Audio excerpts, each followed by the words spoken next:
Warning! Warning! Warning! Hurry up! Put some speed into it! I can't keep the... That old Intellitron overlooked one little detail, and Screwy and I finally found an opportunity. Let's keep it short. While you were gone, well, in those few years, Amphorius... Yes, time dilation, resulting in an uneven flow. Don't you know this already? Let's stick to the main points. The Chrysos heirs activated the chronocognitive anchor and helped Skrullum and me open a hole in the firewall. We made some adjustments, so he can't attack us immediately, but it won't hold for long. Critical warning! Critical warning! Time is running out. Here's the conclusion. It'll probably take a long time for Screwy and me to completely break this cage before Chrysos heirs have a full grasp of the law. To be safe, we'll continue to launch side-channel attacks on the system to give you opportunities to escape. You need to seize these opportunities. So start moving, and find a way to pull off a magnificent jailbreak. We detected another path's influence. Critical warning! Critical warning! Its power is strong. May be able to help use the path's power. Make it detect you. Unauthorized communication terminated. Is Herta saying a certain path's faction has arrived in Amphorius? And I can ask them for help?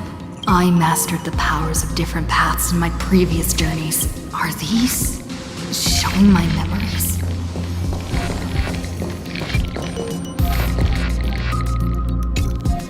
With the Stellaron in my body, I woke up at the Herta space station and gained the power of the destruction. A world that'll give rise to a Lord Ravager would definitely draw the attention of the destruction. The Stellaron in my belly is gonna be super useful. But what if I end up pulling in the Antimatter Legion? Or the Annihilation Gang? Can they really help?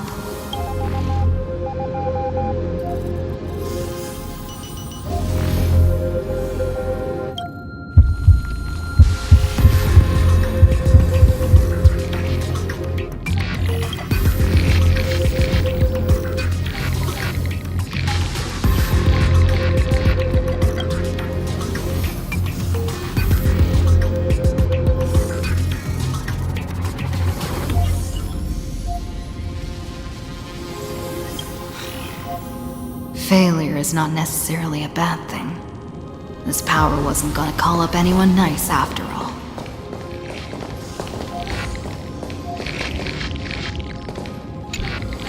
I obtained the flaming lance left by the architects, and gained the power of the preservation in Belobog. That's right! No matter how far away a planet is, the IPC is guaranteed to pay attention, as long as there's a business opportunity. Isn't Amphorius a pristine and untapped market? Besides, even if I can't call up my friends from the IPC, the architects and the nomadic miners should be able to help too. There are definitely cities and ores in this world.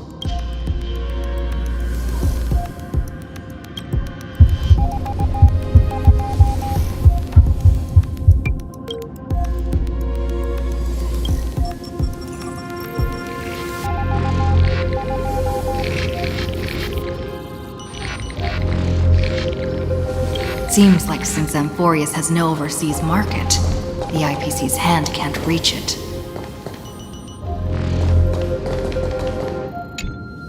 I received the Watchmaker's hat in Penacony, and declared war against the Order. Then gained the power of the Harmony. That's right! The benevolent family must still remember me for saving them. Their music echoes throughout the stars, and they'll definitely want to help. Come, dear hat. I've put you aside for quite a few chapters already. Sing with Clocky. The world is in harmony and the stars shine bright.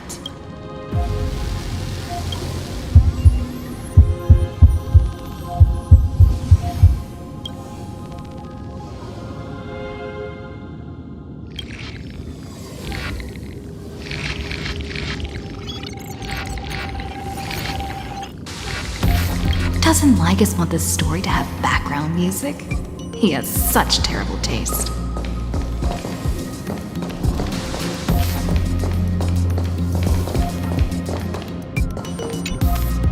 The Remembrance. That's right. I came to Emphorius because Black Swan asked us to come. And I even got a glance from Fu Li here. The Garden of Recollection must be intricately involved with Emphorius. Traces of the Remembrance are also everywhere in this world. I don't know what they want, but I don't have many choices left in this crisis.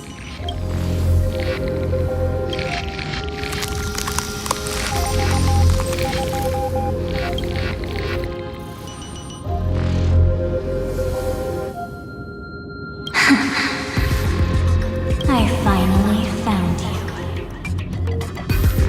Following the sound of memories. A pathstrider walking both the Remembrance and the Trailblaze.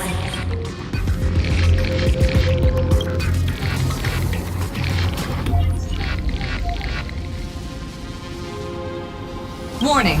Warning! Warning!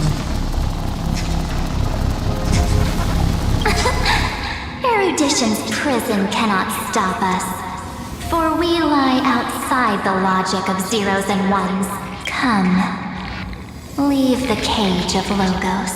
The mythos of Amphorius waits for you to continue its story.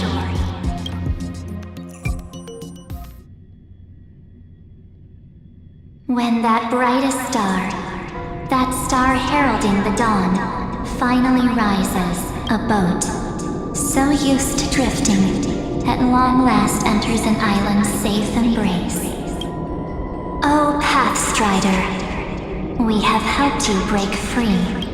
Hurry and set off. The Child of Remembrance awaits you. March? What's she doing here?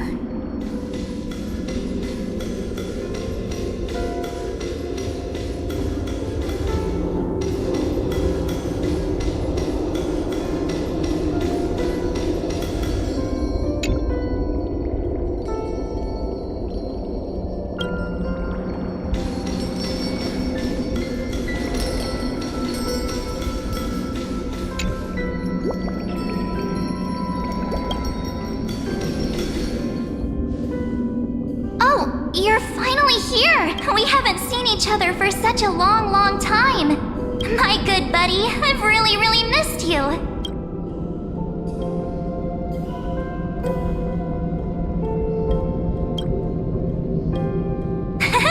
I bet you were constantly thinking about the days when I was by your side. It's been so boring waiting for you in this place. There's no one to chat with, no internet, and not even anything to eat or drink. It's basically a prison. Now the great hero is finally here to save me. Yippee! You must have seen a lot in Amphorius during this time, right? You gotta tell me all about it. I'm all good. Look at how fit and active I am. But let's get out of this spooky place first. This is not a good spot for a reunion chat. Why don't you take me back to reality? A strange voice told me that I can enter Amphorius if I keep following this road. So, let's head off. I still don't know what that world even looks like. Why does March feel so weird? What are you standing around for? Do you actually like this place? Get moving. Hurry! This door should be the exit. Maybe my instincts are wrong. Let's follow her. Are you okay? You haven't said anything for a while. Has it been so long that you're still missing me? There's no time to waste, though. The Chrysosairs and the Geniuses are all waiting for you. No. The discrepancy is getting worse.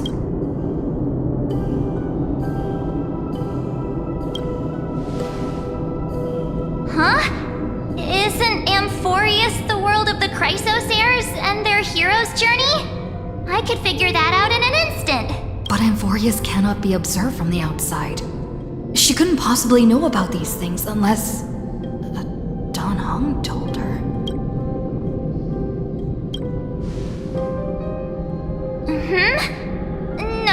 he's not. Maybe I just happened to miss him. Never mind. Don Hung's super reliable. We don't need to worry about him. He's probably waiting for us somewhere. All hale and hearty. No. The geniuses would have made sure that Don Hong made it back on the Express. Besides, the March I know wouldn't be so dismissive about her companions. Something's not right. She's not March 7th. I guess you have something you want to say to me? Then there's no need to feel things out first. With questions. Let's treasure the time we have together and be frank.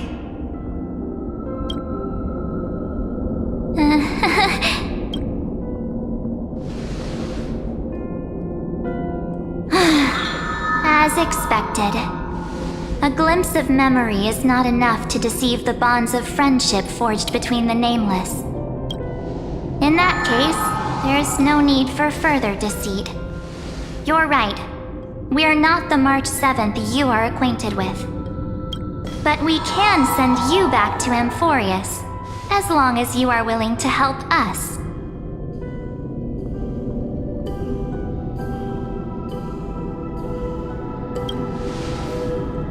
We are the Garden of Recollection. You should be very familiar with that name by now. Just as a reminder, while you hesitate, time is quickly ticking away in Amphorius. Working with us is the best way to stop the enemy of erudition. Erudition would treat any results unrelated to the experiment as garbage and throw them out. But we don't work like that. The Remembrance treats all these instances as important materials needed to weave the universe. Besides, this would be child's play for a great hero like you. It won't be hard at all. Also, if your plan fails and the big bad Iron Tomb manages to get out, then the whole cosmos will be in danger. Wouldn't it be better to have an additional failsafe? As long as you help the Garden retrieve what we want, even if Iron Tomb reformats everything in the physical plane, we can use Remembrance to reconstruct the entire world. Or, should we say, the entire universe. So help us. Find where Amphorius' memory began, and bring it out. The Master of Anastrava has already glanced at you. Don't deny it. That storybook is the best evidence. Say, you aren't seriously gonna be moved by their pretty words, are you? I am the one who commanded those little ones to lead you out of the prison. But I didn't expect to attract little gnats trying to take advantage of the situation. While Remembrance can help you return to Amphorius, there's no need for you to do it the way they want you to. Of course, there's also no need for you to make any deal, or pay any price. For you, this is probably a long time no see. My dear.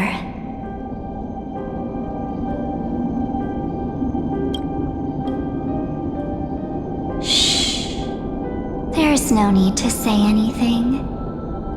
I know. You have so many questions swirling around in your memories at this moment. And you feel so helpless. Put them aside. For now, all you need to do is trust me. Or do you need more proof? That won't be hard. Wait, stop it! They're awake! I'm gonna keep our first photo, alright? Won't come to pass while we're around.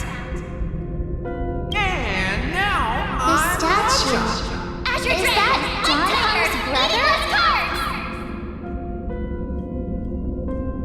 Oh, did you hear that?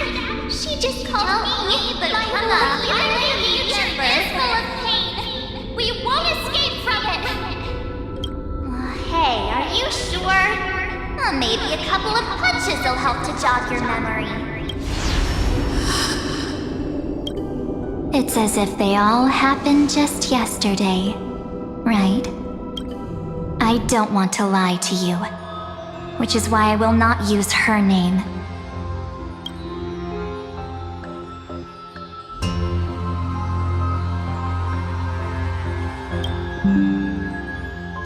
The third month of Amphorius is the month reserved for the Veil of Evernight. So, place me into your memory using the name Evernight for now. I'm happy to explain more, just not now. We might have a lot of time to ourselves, but Amphorius does not have that luxury. If we do not stop erudition and destruction, then the journey you've treasured so much will face the prelude to its obliteration. A countdown not in amber eras, but in days, minutes, seconds. So, take this gift, this burning core flame, this footnote of a transaction. It contains hope, and the warmth of the entire world, ripples of past reverie. She hid this fire in the long river of time, hoping that her wishes would transcend time to reach your hands in the future. Now, take it, and return with it, dear friend. Return to Amphorius, and overturn the final era Nova. Witness the time that stood still for the Deliverer, and the resistance that never bowed to the destiny of destruction over the long years that passed in a flash. Then, with this core flame blessed by the remembrance, respond to their hopes and blaze a trail to the future. And I will silently watch in a corner of time, waiting for our next encounter. I believe the wait won't be too long.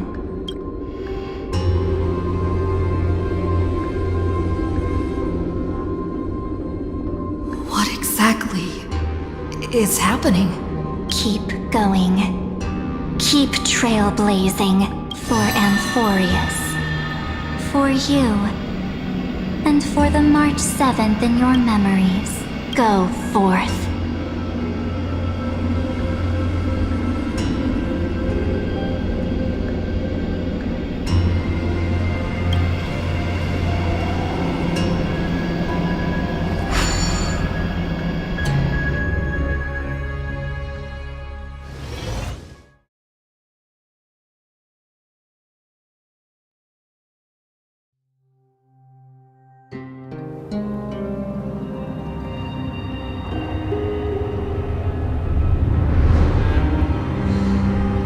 Is this Akima?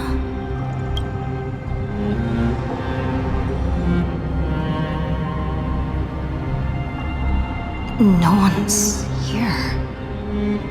And the dawn device off.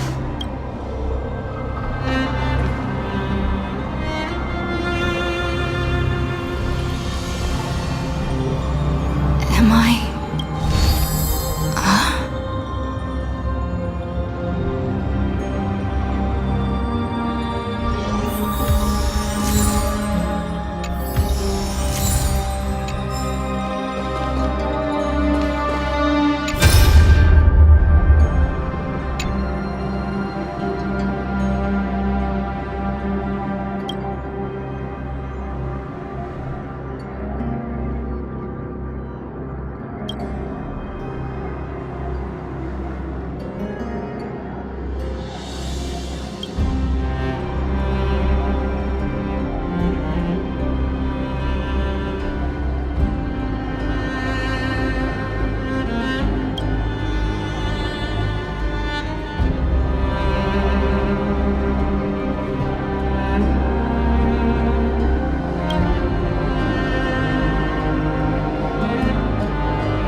The chronocognitive anchor?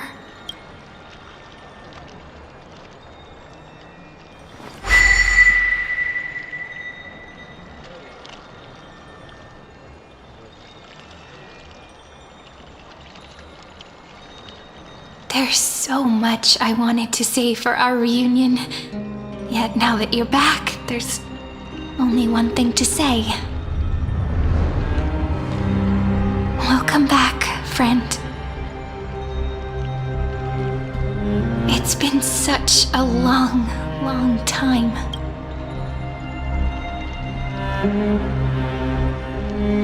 You must be really confused right now, aren't you? So much has happened in Amphorius while you were gone. But don't worry. The Deliverer can't afford to be lost, no? Now, please follow me and turn the pages of time and hear the words everyone left for you. I'll tell you the story of this 1,000-year journey.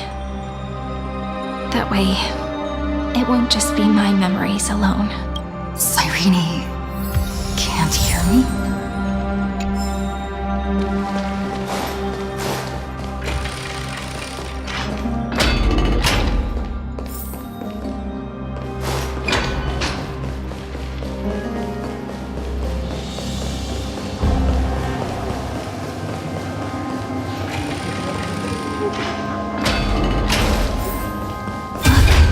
Scenery of the past has resurfaced. Passed since the Deliverer's fall.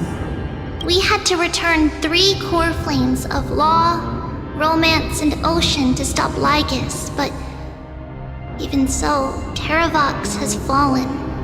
The 2 geniuses vanished without a trace, and Zeridra embraced her fate. At this rate, Era Nova will come, and Amphorius will fall into the destruction. it seems the key to rewriting the end once again lies in the core flame of world bearing. According to the instructions left behind by those 2 geniuses, we must get it into the Deliverer's hands, no matter the cost. But how? We need to find a way to hide the core flame. And we must buy enough time to keep Lygus at bay. About that, Rini might have some good news. She had that dream again last night. But the Titan's voice was clearer than ever this time. She said, "Pass the flame into the future." Is that a prophecy from Orynyx? She chose to side with humanity this time and hide one of her kin's core flame? It seems Amphorius' fate isn't sealed just yet. You're right. History has changed. Humans and Titans are both giving their all to keep this world going. Perhaps a relay across the ages is finally about to begin somewhere out there. Unfortunately, life will never go smoothly.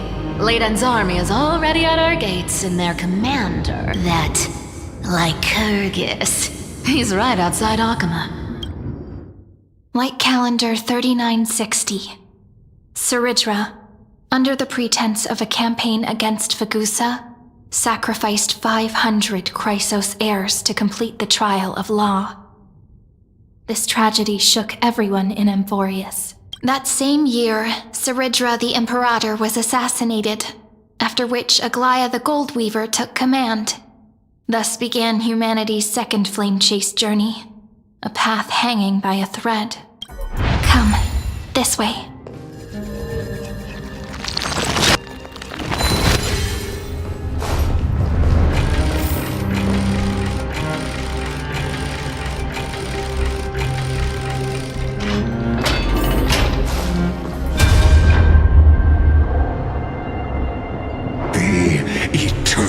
Holy city?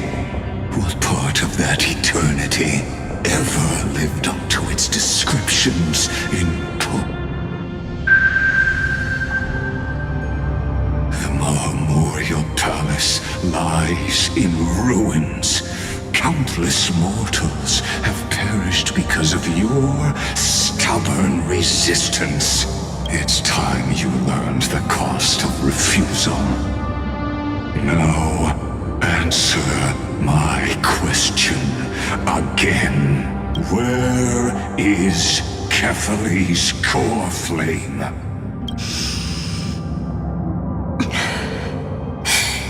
You really think you'll find it by razing the holy city to the ground? From what I see, all you'll get is dust and disappointment. Don't forget, you can't kill the Chrysos heirs mentioned in the prophecy because of law. I have never denied that, which is why I now place my hope in the faithful citizens of Akama. Perhaps they'll give me what I seek in the echo of your screams. Now then, I'll be cutting open your chests and using your scalding golden blood to baptize the masses. Allow me to apologize in advance. We shall start with you, blind and foolish Lady Goldweaver. Leave this to me, Lady Aglaya. You must get away now. No, Holy Maiden. I'm the one who must stay. What? His conspiracy won't succeed. Because Romance is ready to make good on their promise to weave an indestructible armor for Amphorius. Its name is Solidarity. You must escape with your life and carry word of my death to those still fighting. Then keep going with them, just as the Imperator lit the torch of resistance with her death. My passing will make this flame everlasting. Take good care of it. Guide it to the future, and place it into the hands of our deliverer.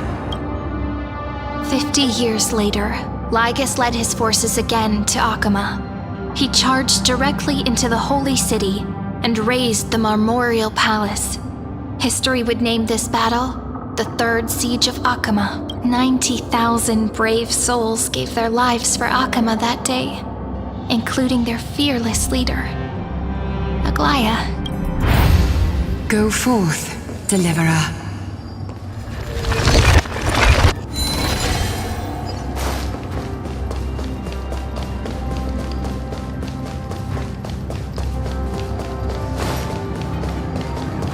Go. When the frost melts and the snows give way, the flowers will bloom again. You'll find me there. So what you're saying is, Princess Homebuddy is never coming back, is she?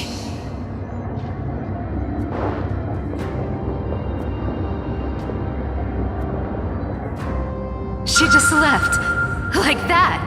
Since Cass has made up her mind, we can't let her resolve be in vain. But between staying in Akama and going to Styxia, what difference does it make when it's death either way? I'm against relocating. With Kefali's protection, isn't Akama far safer than that dead city? Cass's plan doesn't involve any relocation at all. Huh? Like you said, Akama is humanity's refuge. We never intended to get everyone moving to Styxia. It's just on Cass, Hycealans, and me to prepare the final trump card for the Deliverer. Wait, what kind of trump card needs all three of you demigods to throw yourselves away? We must lay down the path to the future so when the Deliverer returns, they'll have a clear road to reach the location of Aranova. Styxia sits where death meets the ocean. There, with the combined powers of ocean and passage, we can summon a current that leads to the vortex of Genesis. And the demigod of death will forever guard that secret path until she returns. We all know Lygus will set his sights on the vortex of Genesis. That's exactly why we have to do this. Guess I underestimated Idonia's Maiden of War. She's got way more steel than I thought. And Cypher, We need you to head to Castrum Kremnos as soon as possible. By any means necessary, forge an alliance with Strife. The prophesized crown prince has already been born. He shall become the new defender of Akama, protecting this land after we leave. You don't need to worry about that. I just came back from Castrum Kremnos. Only a step ahead of the news. Treeby, something's flying towards Akama, and it's really fast. What is it? It's a spear! It's the Kremnoans. Their king's already here. With the protection of the demigods Trebios and Cyphera, Akama endured wave after wave of warfare, though just barely. Castorus chose Styxia as the last resort, and completed the trial of death, causing the stagnant waters in the River of Souls to recede. Soon after, Trebios departed on a long journey. That same year, the Kremnoan king Euripon, along with his son, Prince Midamos, joined the alliance to safeguard the holy city in the Battle of Deliverance. Go on, and see you tomorrow.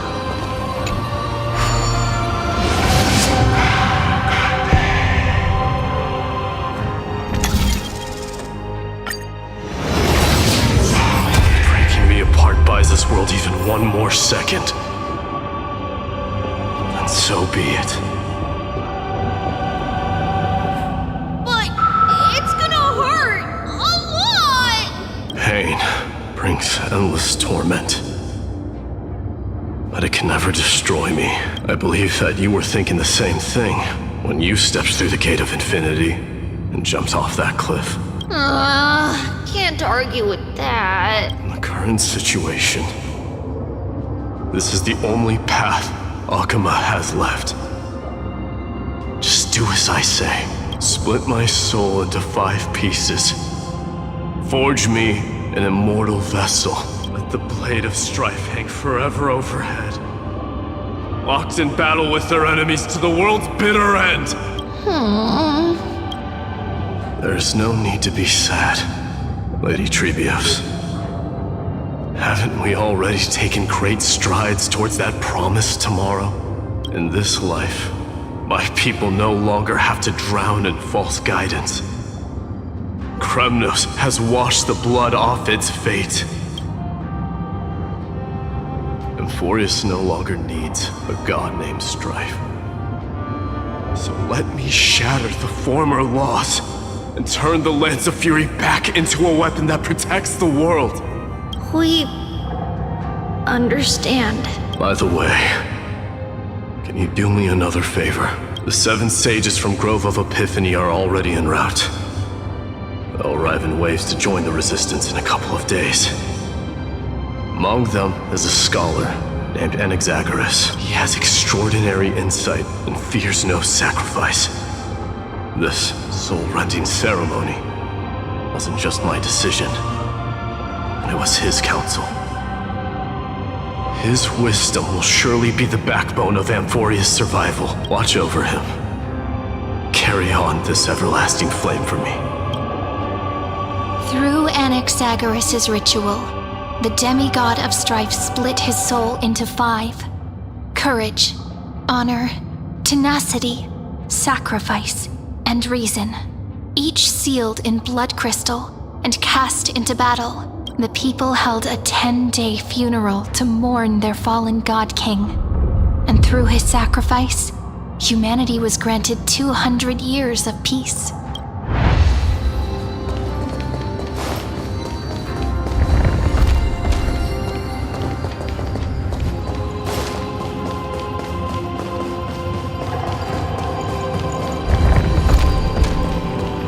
Keep moving forward. My blood will pave the road ahead for you.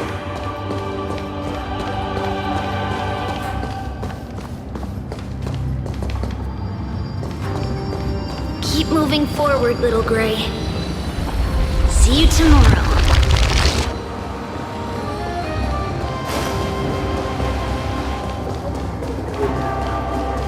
That seamstress wasn't wrong when she She said a lie needs more lies to keep it together. Reason and trickery. Never thought we'd be the pair to finish this final setup. Can't catch that Tin Man without your little slides. Besides, this is our last shot. Not the time to be picky, right? Don't oversimplify it. Lygus just found out Akima's been an empty shell for the past 50 years. He's bound to be furious. At this rate, he could have done anything. That's exactly what we want. Rage blinds even the brightest minds. Doesn't matter how much of a genius he is, the principle still holds. Once he storms into the council and confronts me head-on, you trigger your alchemy with a boom and turn him into a caged beast. Easier said than done. You still have to pass yourself off as the deliverer without anyone catching on. And you really think a human alchemical array can bind a godlike being? That's just nonsense. What? Getting cold feet? Or you just don't believe in the almighty worth of the demigod of trickery? Just tell me straight. Can you do it or not? Of course I can. And it'll be child's play. But I've got two conditions. Since this is the final act, if we're doing it, we go all in. No half measures. Oh, I'm listening. First, shift the battlefield to the vortex of Genesis. It would be more convincing if the deliverer were to appear there. Besides, the vortex is cut off from the world. No place in Amphorius makes a better prison. If you pull that, wouldn't our deliverer have to face tank Lygus as soon as they come back? That clash is inevitable. All we can do is create more chances for her. And that's the second condition. The vortex belongs to Fagusa in the first place, remember? And there happens to be a demigod of ocean among the few survivors in the world. Lupai Sealand's in. Let her join the final act. I'll transmute myself into a philosopher's stone and embed myself into the formula. And when the time comes, she needs to shatter me and scatter that stone's ashes into the ocean within the vortex. Huh. I guess people weren't wrong when they said you're insane, Grove Boy. I've got no idea how to outwit a reclusive genius. But making an anti-Catheran suffer? The demigod of reason has 10,000 ways to do just that. And what I just mentioned was one of them. So what exactly does your formula do? Now that would spoil the climax, wouldn't it? By now, Hyacinth must have completed the Sky People's ritual. Since that Theoros loves a good performance as much as I do, let's make sure he enjoys our show to the fullest. As for how the Deliverer will complete the Era Nova, well, that will no longer be our concern. It was the last battle known to the world, initiated by two demigods least suited for war. In the end, reason and trickery kept their word.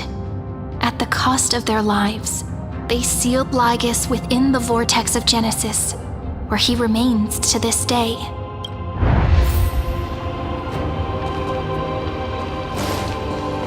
Go forth. Finish the greatness left undone.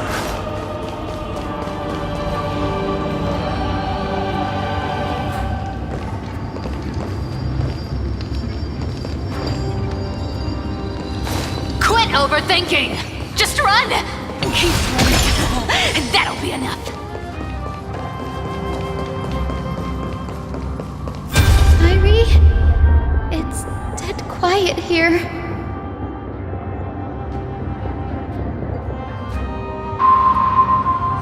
Akima will stand eternal. Miss Cypher's lie is crumbled after all. But it's alright, because all of us have fulfilled our purpose by now. When the Deliverer returns, no matter where she is, sky will turn clear, and a rainbow bridge will rise, carrying her to the final battleground, Cyrie. This arduous relay is finally nearing its end. Now, I'm passing the final baton of fate to you, okay? No, that's not quite right. After all, it was you and her who lit the first spark of this journey, wasn't it?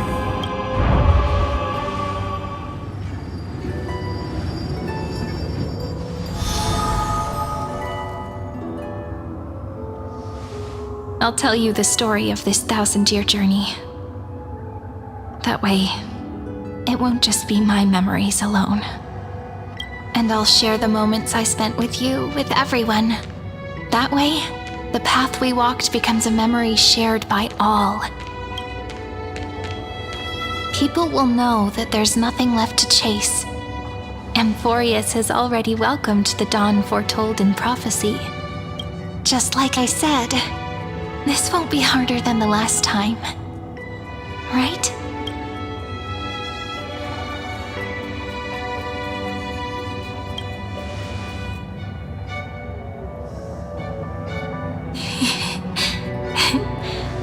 I wonder what kind of expression you're wearing right now. Probably the same as always. Calm, resolute, and brimming with confidence.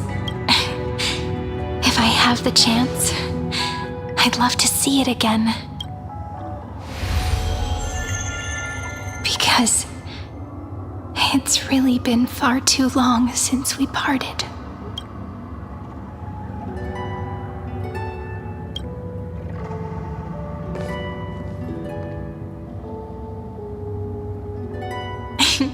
Someone as sharp as you must have realized by now that this isn't reality, but a maze of time. As the last link in the relay, I will return to the Temple of the Three Fates, tell Orynyx all of our stories, and bottle every page we've written into the little flask of memories. And then, may it set sail in peace, drift down the river of time along with the core flame of world-bearing, reach your side, and lead you back to Amphorius. Just like the first time we met, right? Even though this cycle has no demigod of time, time has always stood on humanity's side.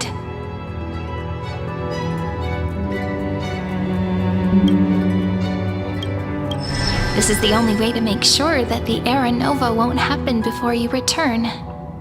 And the only way I can safely entrust the completed final flame chase journey to the Deliverer's heart. After all, the new world will be born from your memories, and the protagonist of this story mustn't be absent.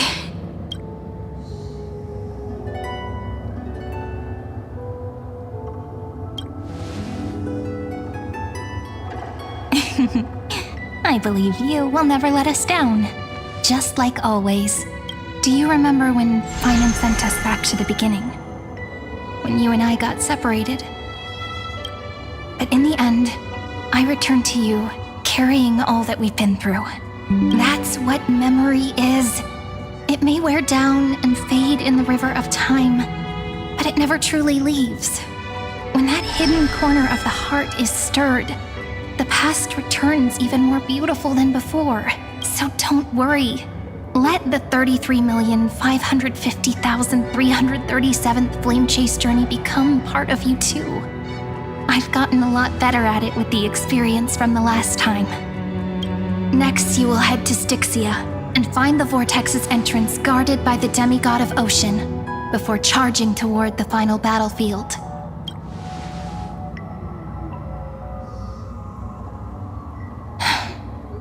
Don't worry. I'll be with you. All of us will. Even Finan. We'll stand with the Deliverer.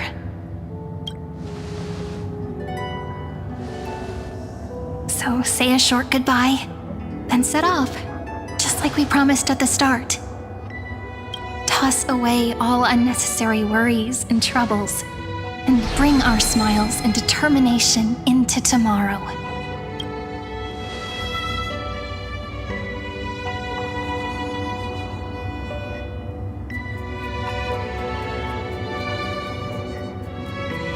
The last baton. I wonder how long you'll have to wait before passing it on to her. No matter how long it takes, it's okay. Waiting is what I do best. After all, it took 33 million cycles for her to arrive in our world. What's a few moments more?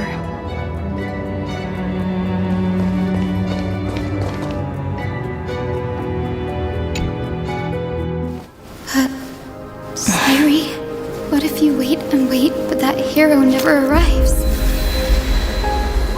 That won't happen. Because I know that no matter how long it takes, she'll definitely return to this place. We can't let her down.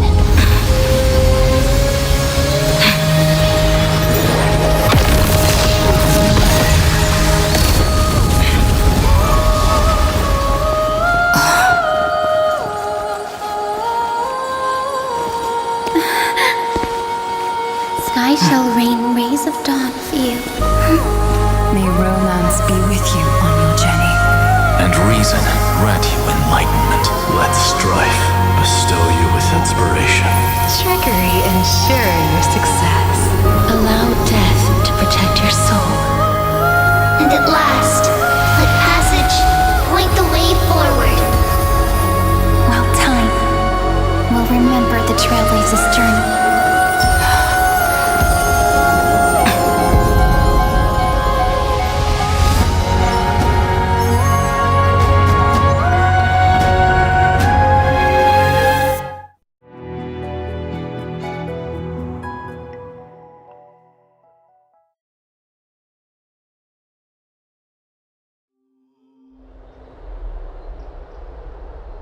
Is this Styxia? What happened to this place? I need to find the entrance of the vortex, guarded by the demigod of ocean. Hi, Sealens. Is she still there? Long time no see, Trailblazer. Generation after generation of Chrysos heir heroes have tried to defy fate with their blood and tears, either voluntarily shattering their souls or waiting in eternal solitude. But alas, fate can never be defeated. Reason and trickery may bind my flesh, but my will shall never fall silent. So the demigod of ocean, the Dux Gladiorum, High Sealens, sought to bring me into a fantasia with her voice and drown a genius in slumber. But alas, it was all a hopeless dream. That warden fell before I did, due to erosion of time, while her prisoner remained unchanged.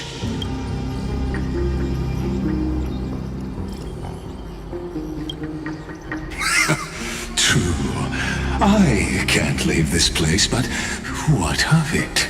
You should have heard of this fable. In a shadowed cave lived a people, imprisoned from childhood, and chained so that their legs and necks are fixed, forcing them not to look around at the cave, each other, or themselves. Behind them is a fire, and before them loomed the stone wall of the cave. The flames cast shadows, while the rocky surface threw back echoes to them. That false play is the whole world. Yes, I'm trapped in the cave, but I know it's all just a fleeting illusion. I don't struggle in dreams. I wait, and now my deliverer has come to defeat me and save this world that never owed you anything. Oh, you'll need to awaken the singer here and unseal the prison called Vortex of Genesis. You'll be the one to unshackle me and bring the cave crashing down. Of course, I don't mind waiting a little longer. Let me guide you through this next illusion. One last memory from that prison warden. I hope you'll watch the stories of this Fantasia closely. Logically, the Deliverer must see the world for what it truly is. Emotionally, this memory captures the fate of everyone in Amphorius better than anything else. Only by feeling it for yourself can you understand my point of view, the meaning of destruction.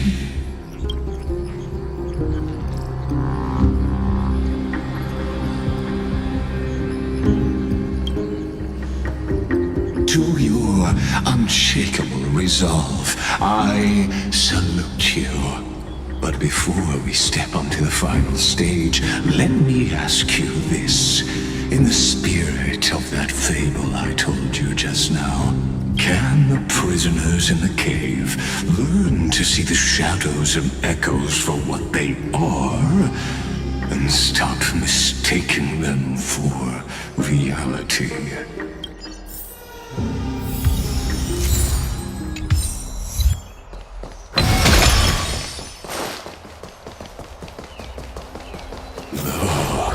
The fire projects the face from her memories. An actress upon the stage of this play. The dark tides flood the sea, and our kingdom teeters on the edge. Fear not. Our queen has gone to the borderlands. She'll quell this calamity herself. This is the scene when the Chrysos heir of Ocean was born. She was once of a Titankin race named Sea Sirens. At that time, Kozlana had suppressed the Black Tide's rise, but he was unable to remove Iron Tomb from its roots. The Black Tide still roiled in the depths of the world, and the kingdom of Sea Sirens was the first to face the destruction head-on. Listen, I heard Electra's voice. She's calling to us. Let's go. Her voice carries the queen's command. To keep the Black Tide from threatening the ocean, the queen gave her all. Body,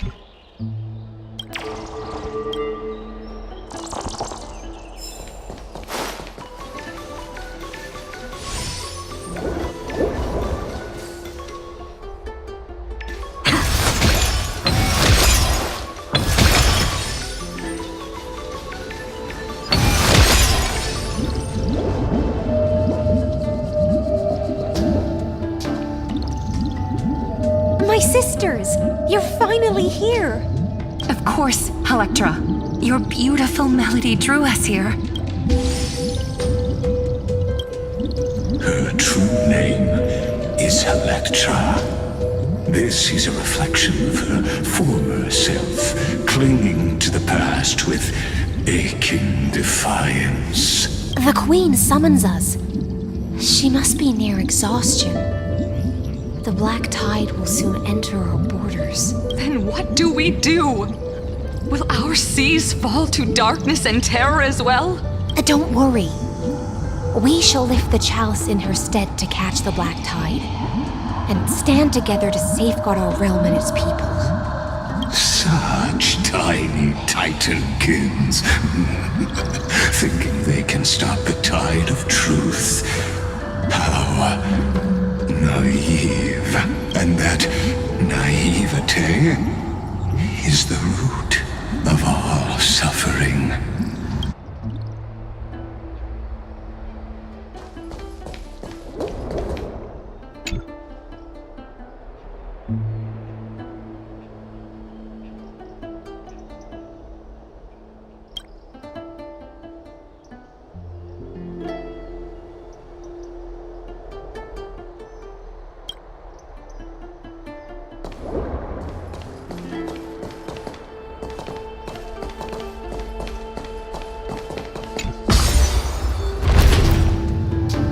Queen's palace lies just ahead. Even her once graceful form is now tainted and drowned in dirty mire.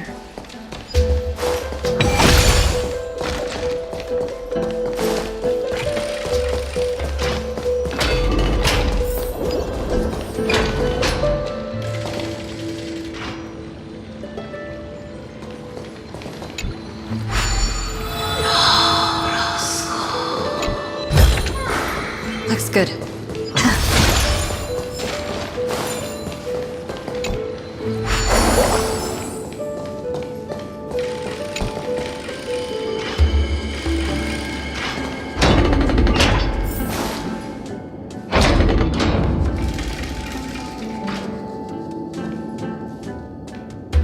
Oh, Fagusa, our noble queen!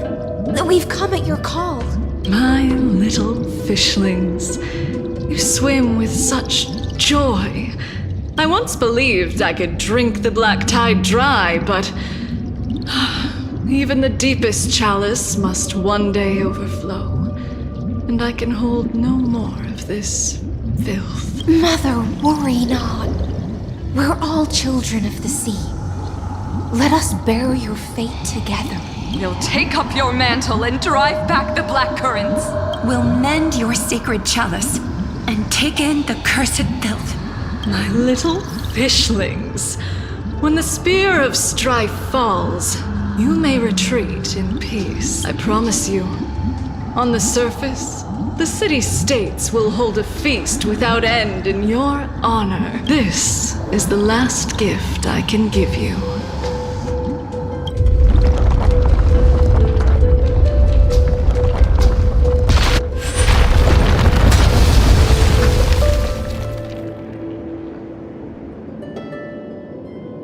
Fagusa sank into the abyss. With the chalice shattered, their intoxication spilled into the black tide, birthing the first madness in Amphorius. Sea sirens followed one after another, hunting for the Titan's fragments, until their flesh decayed and their bones crumbled, all for the promised final feast.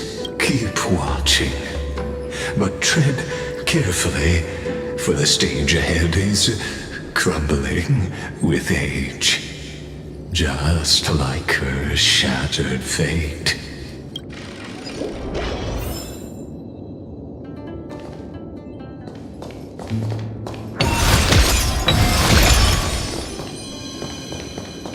Clinging to the past only blocks the road forward. Why not let time build a bridge to the future?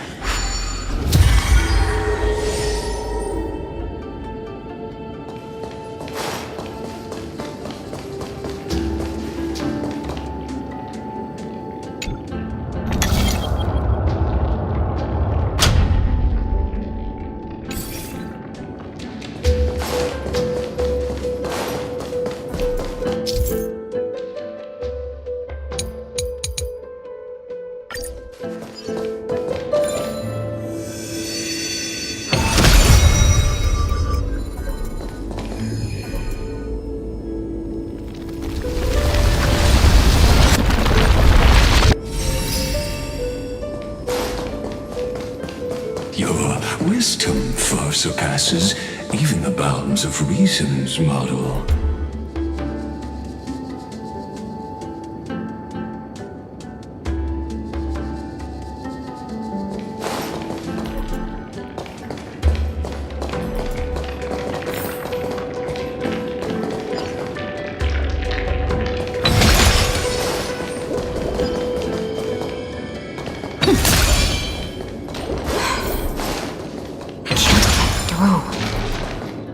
Looks like I'll need the miracle orb nearby.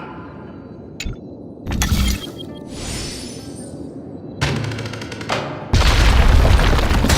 ending was written long ago. Even you cannot rewrite it.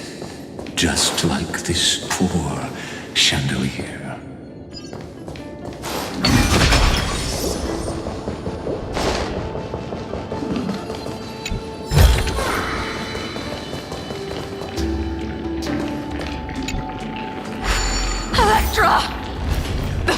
have gnawed my tail.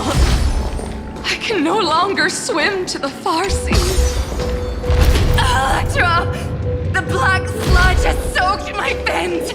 I can't dance with you anymore!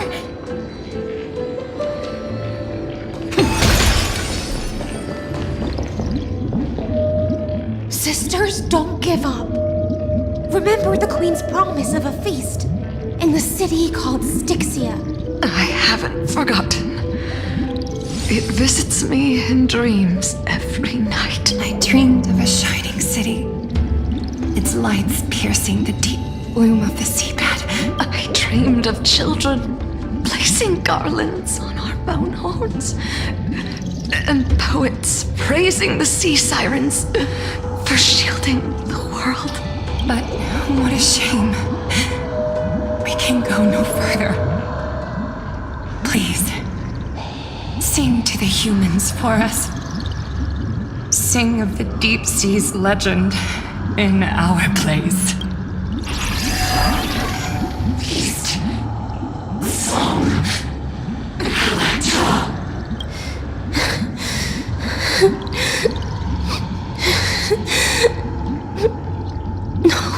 The sea sirens were tainted by the destruction.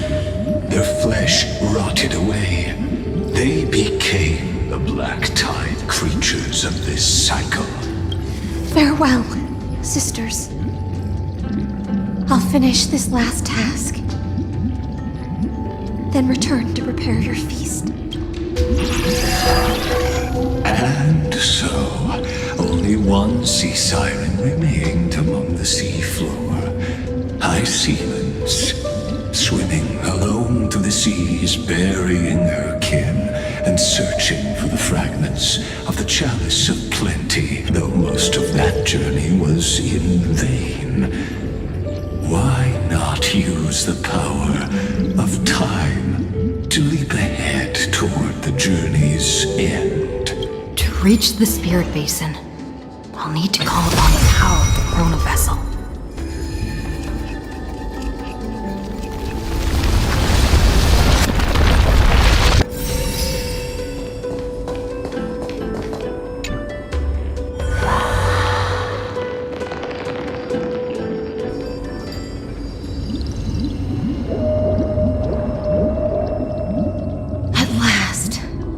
The chalice of plenty is whole again. The lance of fury emerges from the river of souls, and the gods reclaim their duty to hold back the black tide. I am freed from endless toil, and now walk toward the rites at Styxia. I bore my sister's dreams upon my back, took on a graceful human form, and hoped to find a grand celebration on the shore. My fins became legs, my scales became skin, and the sea foam on my body became a shimmering gown. But when I stepped onto land, there were no festivals with honey brew, nor poets plucking harps, only silent death, drifting gently along the river of souls. When she fulfilled her wish, she only found Styxia to have already repeated the mistakes of previous cycles and was swallowed by death. Hopes and promises are nothing but the foam of dreams. I am a sea siren, a vessel born to contain the tides. Now that my task is done, and the promise is broken, how am I to go on in a world drowned in shadow? Fagusa, my noble queen. She evaded my questions with drunken stupor. She told me a grand feast awaited me in the surface world, so I wandered lost, groping through the dark.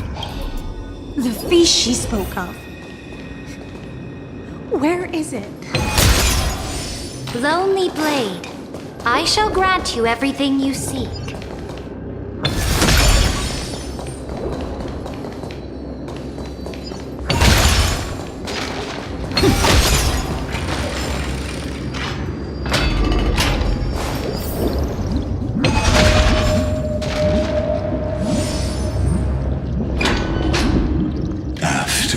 wandering the surface for ages.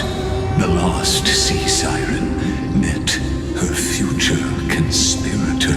You quelled the wars alone and forced strife into retreat. This swordfish that commands thousands of legions, whom does she serve? Yes, Suridra, long before she became the Imperator, was already burning with ambition.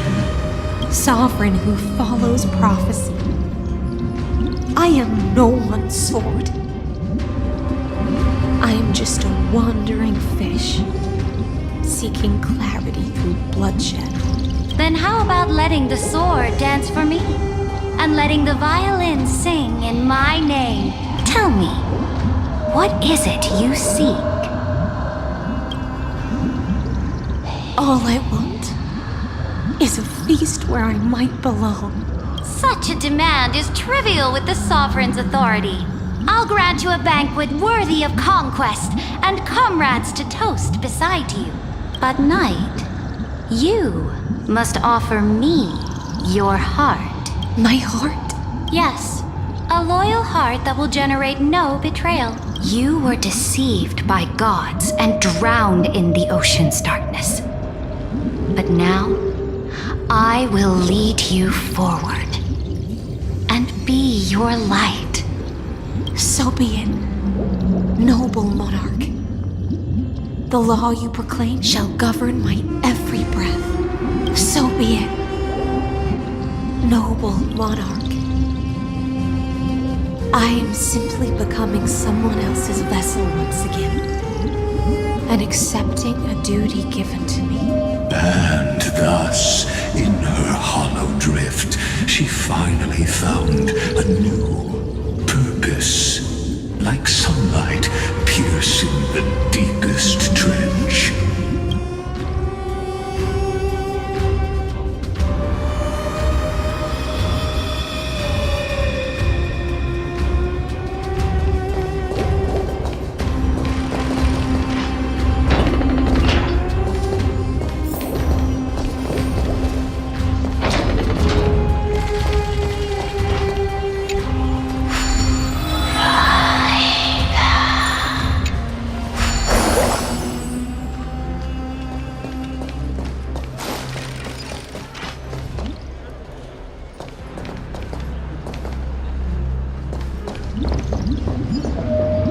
Noble monarch, I've cleansed the foulness from the road as you commanded. My blade, you've helped me ascend and take the crown. Ask, and you shall have your reward. What I desire is the same as before. A feast. Look, I've prepared you a grand banquet. The finest honey brew and tributes await. Fish are drawn to light by nature, for the deep sea knows only gloom. Now I found a flame. It may scald and burn, but it's the only light. Come, let us join the feast. Perhaps the path forward lies hidden among the revelry.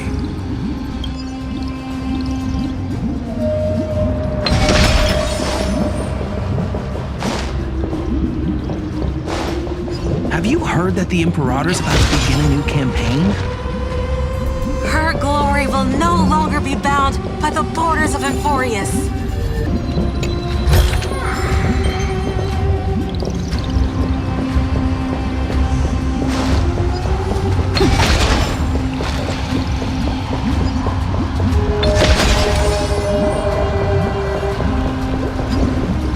My faithful subjects, tonight's feast is not just for the past. It's a toast to the future! Born from our golden blood is an unstoppable colossus. Our iron beast to trample the universe! Great monarch. I've heard the universe teems with great threats. Can we truly remain invincible? Fear not. Before the troops of the destruction, such rabble is no more than cosmic dust. Surely there's a planet draped in oceans out there in the stars. Once I claim it, it shall be yours to rule. And to the rest, your triumphs will not go unrewarded. I promise you a new age, free of fear.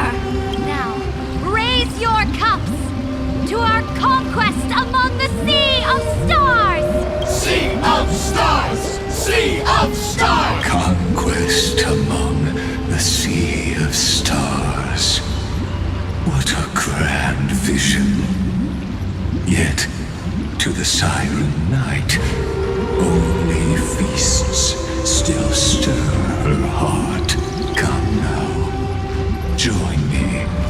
Witness the end of this futile dream. Where's the way out of this illusion? Come quick! Let's celebrate together! I've saved the finest brew! Come taste it with me!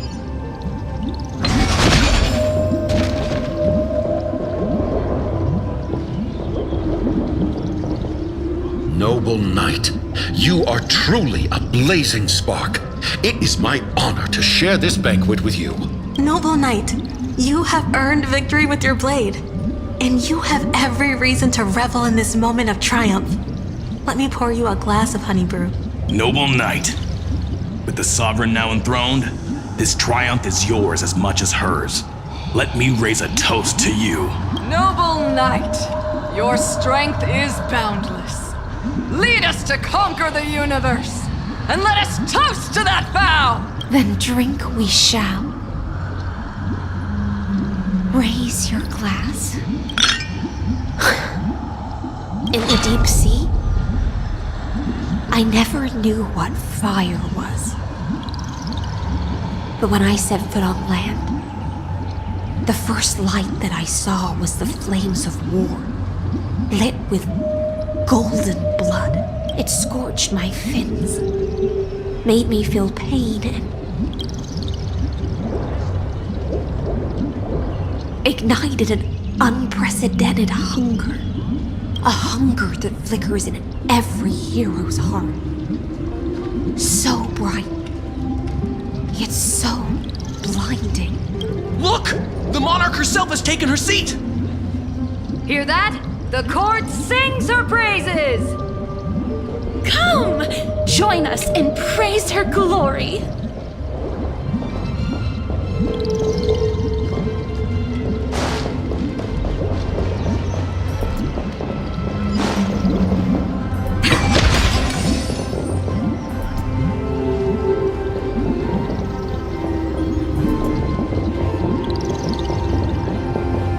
One eye of hers sees glory, the other sees corpses.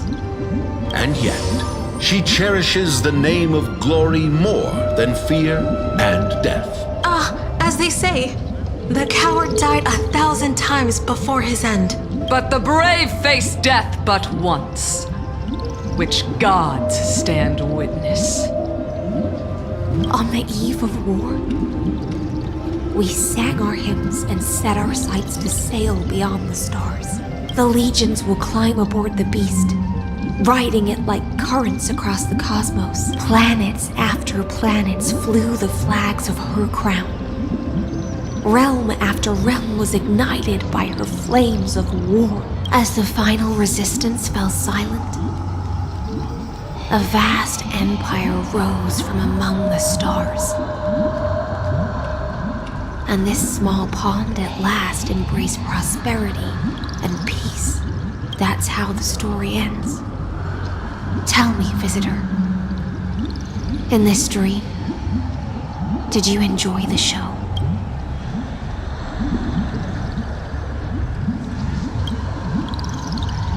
After all, beneath that still surface lie the bones of countless dead. It's time for me to wake up from this drunken dream.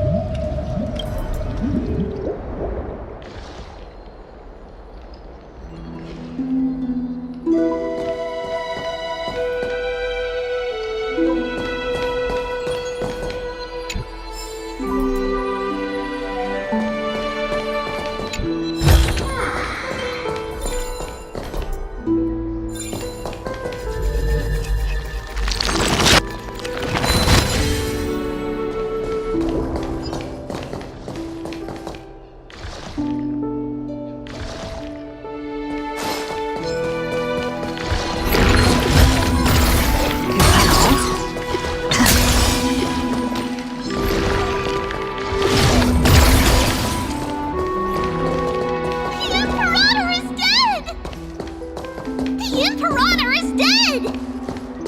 The Imperator is dead!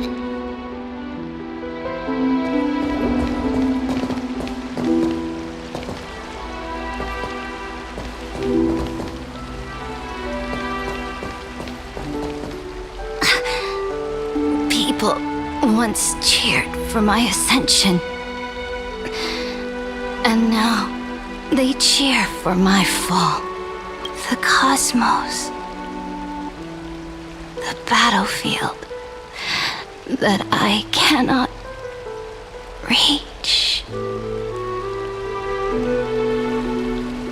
Before the Sovereign's conquest reached its end, her life and ambition had already been swallowed by the deep sea. This is the true ending. Her grand designs torn apart by the blade. Her regal robes soaked in golden blood. And the one who struck her down? The one who struck her down was her most loyal Gladius. I don't need to explain myself. A fish in a pond has no hope against the surge of fate. I wandered the shore, found a flicker of flame, only to snuff it out with my own hand. I don't understand. If the ocean's feast, the Imperator's dream, and even Amphorius's existence are all illusions, then what's the point of our journey? When the Deliverer returns, I will let this absurd celebration come to an end. But Greyfry, I can't help but wonder how I dearly wish this feast of the flame chase would never end. It seems she sensed your presence. The Fantasia's foundation is starting to crack. Let's return to the prologue. Remember the allegory of the cave, as you've seen when she cast off her chains, finally turned to look around, and moved her legs. Her reward was nothing but searing pain. The light will blind her, for the fire behind her had never once actually touched her eyes. Her legs will buckle beneath her, for she had never learned to walk forward. And so she fell into infinite confusion and fear, and came to firmly believe that the shadows and echoes were the real world. But we in the cosmos, are we truly any wiser than she was? No, nameless one, fateless one.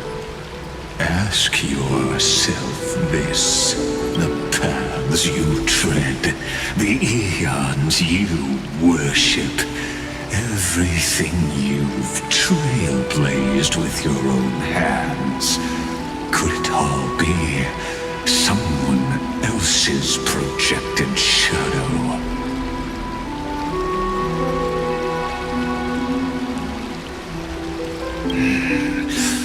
Let's leave that question till after the curtain falls.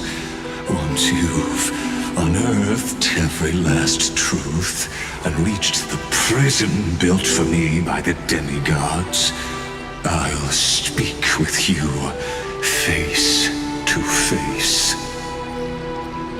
I, the Theoros, have walked the 30 million histories born by Kozlana. 1,000 years is a mere atom in a grain of sand to me. Amphorius, compared to the cosmos, is but that grain upon a whole beach. I swore to bring an end to the erudition, Would I really let a single grain grind down my mind? No. Please use the power of time to open the gate to the ocean's depths. Go, find the prison warden tormented by loyalty. Find her, step into the world's vortex, and once there, end everything between us. That palace reflects the heart of the demigod of ocean, intoxicated, stagnant. There, you'll witness the true beginning of the saga of deliverance. An ugly history, long buried by tides and shame. A staircase of apotheosis that the Imperator forged with the golden blood of 500 human sacrifices under the pretense of conquest. I'll wait for you at the heart of the world. But to reach the place, you must find the prison warden. Beyond this door lies the path to the vortex of Genesis.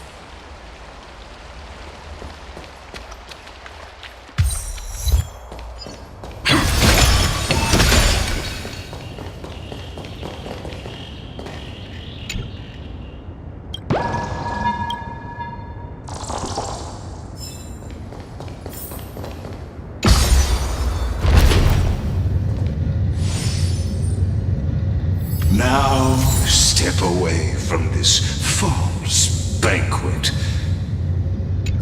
and then onto that bloody stage.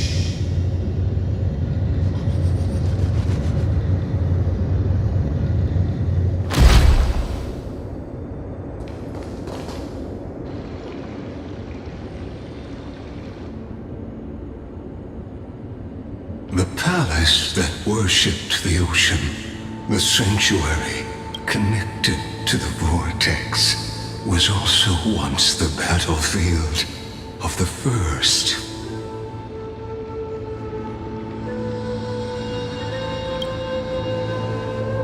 Her exuberant song halted the passage of time in this place, imprisoning my body and shielding my soul from deterioration. All just to await your return. The twisted time and space reflect her confusion. It's the Deliverer! The Deliverer? She's back? And so, the Imperator's crimes were veiled.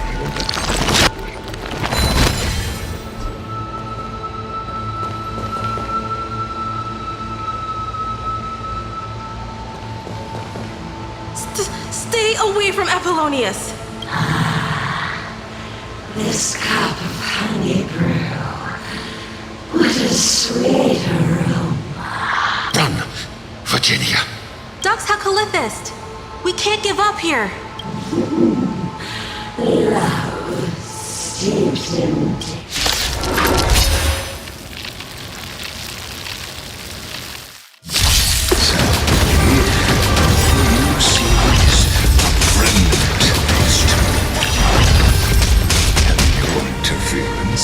Is just another equally futile echo.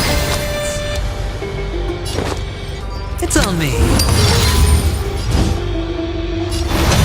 Tomorrow!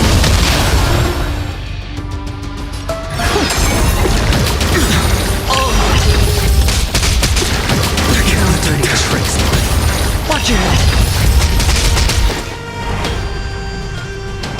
The dice have been cast. Bust.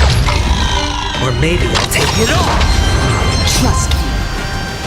We can do anything!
Look.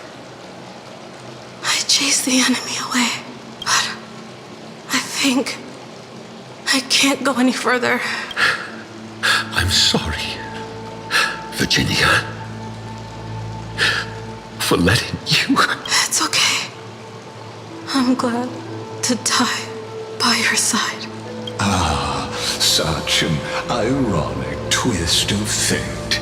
Even as the foundation of the world crumbles, the heartless Imperator still made the same decision she did in the past 30 million cycles. During the first Flame Chase journey, the Flame Chase Legion stormed Styxia. Tens of thousands of sea sirens surged from the River of Souls, crashing toward the heroes like a tidal wave. The hell before you is the recreation of that very battle. Apollonius, look. I chased the enemy away.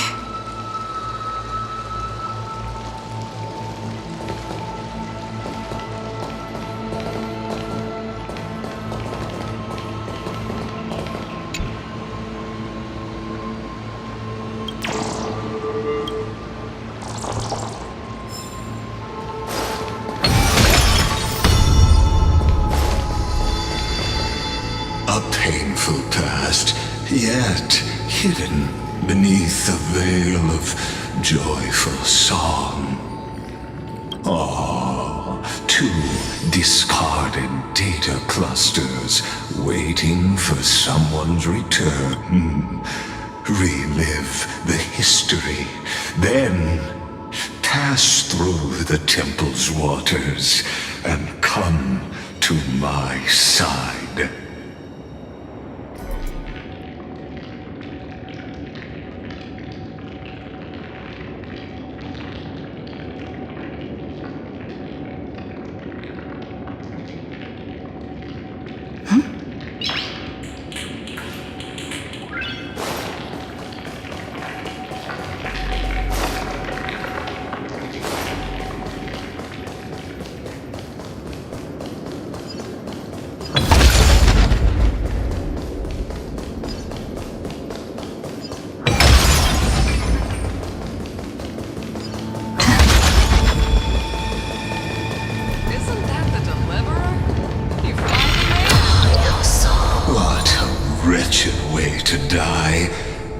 The Flame Chase army, devoured by warbling fish, never saw it coming. Look, the cruel Imperator and her Knight Commander, the pitiful Warden. What a perfectly matched duo of test subjects. Their hands drip with blood, golden blood. Raise the bridge. Cross the river of fate. This path of the prisoner is far from over. Imperator! Imperator! Did you see my gallant deeds, Imperator?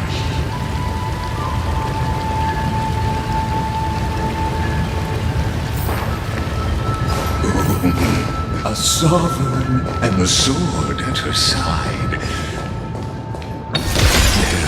Countless counterparts across the cosmos. Most of their stories end in tragedy.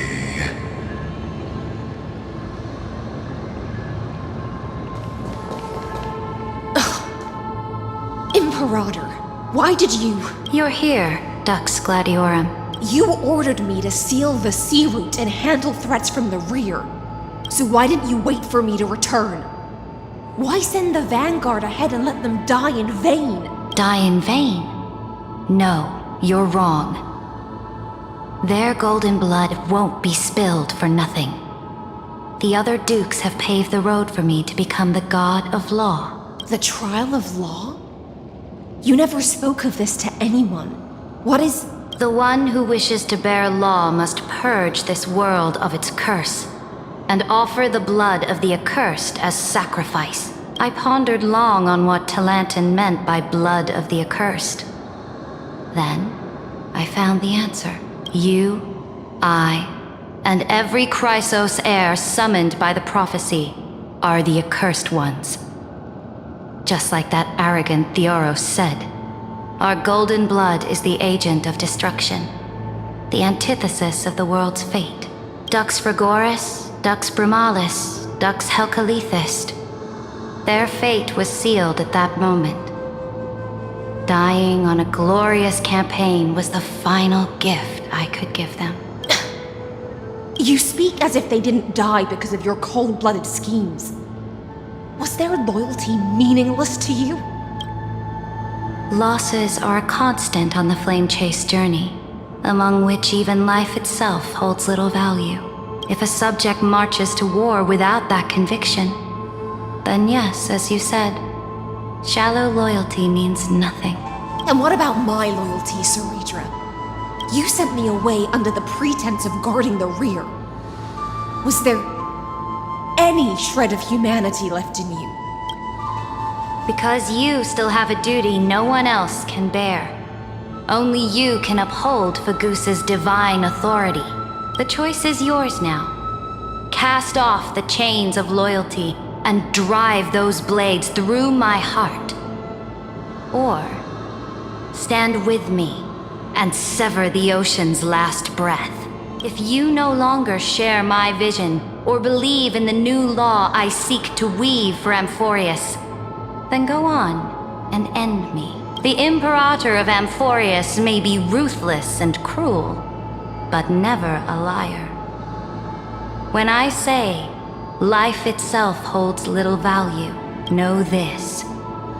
I am ready to sacrifice everything for the ambition to conquer the Sea of Stars. Now you've seen it. The brutal Imperator was willing to spill the blood of 500 heroes to complete the trial of law. As for my poor warden, her suffering had only just begun.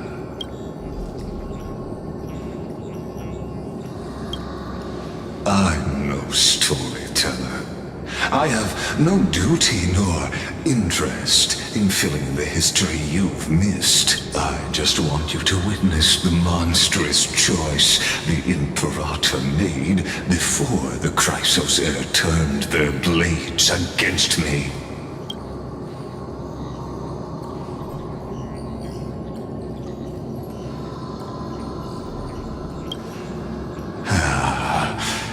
I gave up on using words to solve conflicts 2,000 years ago.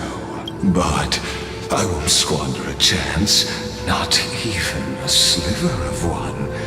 If there's even a crack in the walls of your conviction, then my victory is already assured. Now that the past is settled, let's turn the page and bring time back to the present and dive deeper still until we reach the very bottom of the abyss.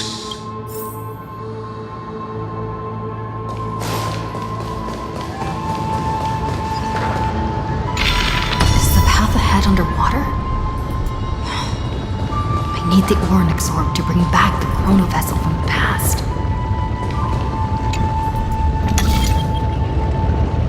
Shatter the vessel of time, and let this stagnant pool start to flow again.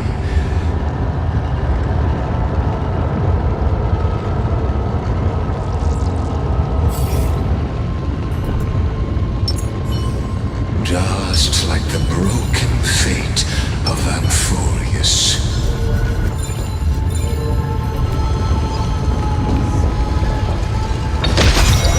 This hidden gate leads to the vortex. Hurry now. The time of our reunion draws near, Deliverer. This hidden gate leads to the... Hurry now.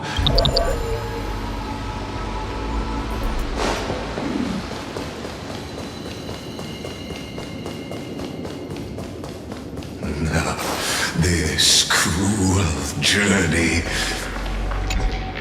will reach its end at long last.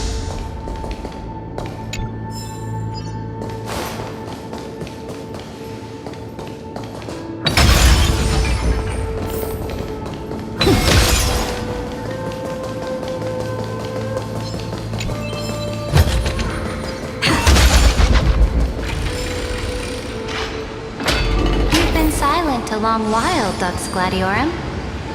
Starting to doubt your decision? Save your breath. The vortex of Fagusa lies just ahead.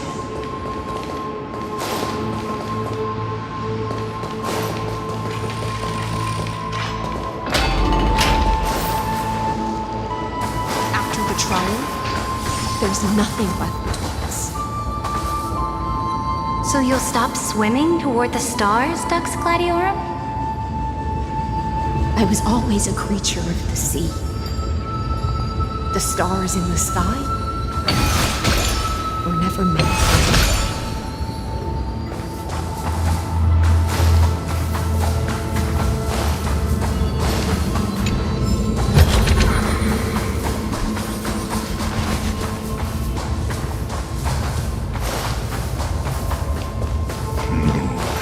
Look, a gravestone. But whose name does it bear?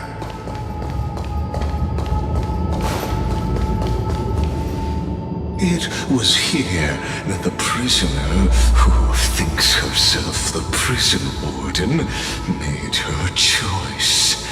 Witness, listen, and awaken. Dux Gladiorum.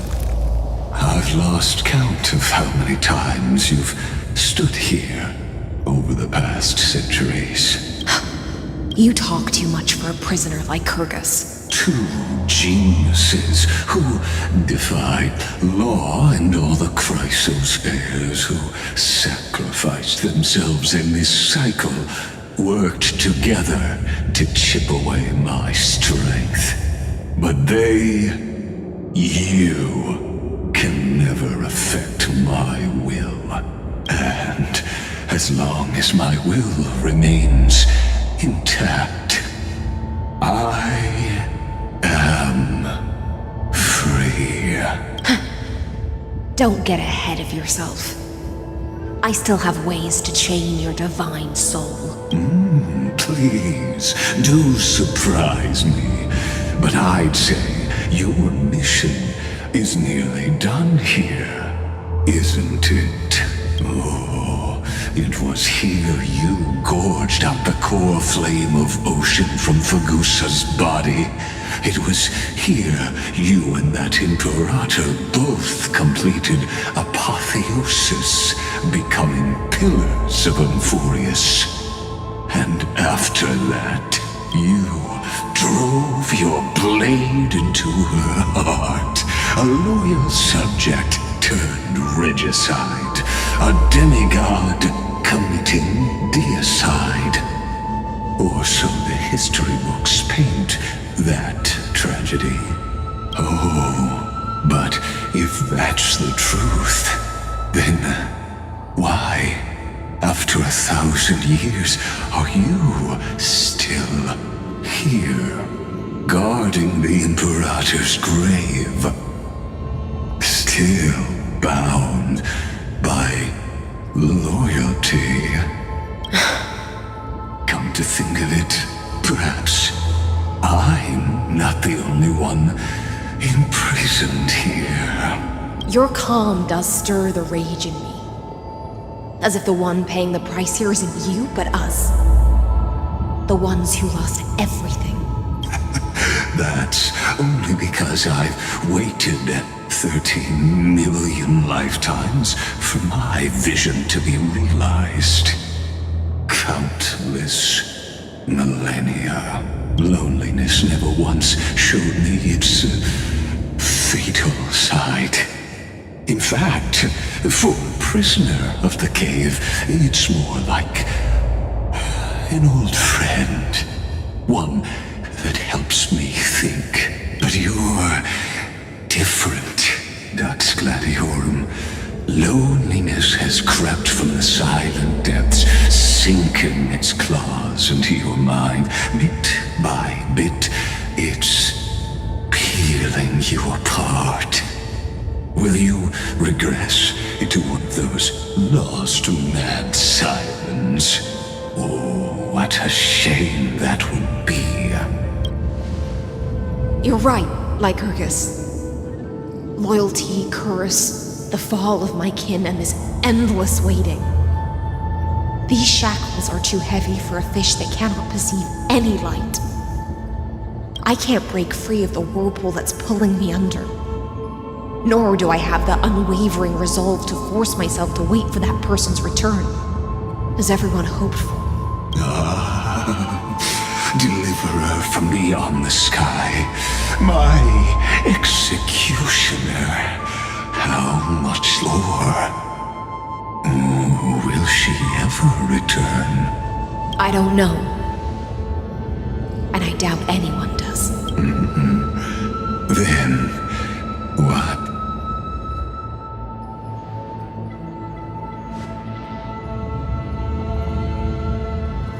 Ceredra. This will be the last time I carry out your decree. Ever since you took me under your banner and made me the Dux Gladiorum, my music has belonged to others. Time and time again, I use the siren's song to lure the unwary into illusions for your schemes and strategies. Now, let the siren Electra sing for herself. Let me step into an endless dream of my own making. Oh, great ocean. I offer you the rest of my clarity and my freedom in exchange for the strength to stand against the nihility and honor the sacrifices of the fallen heroes.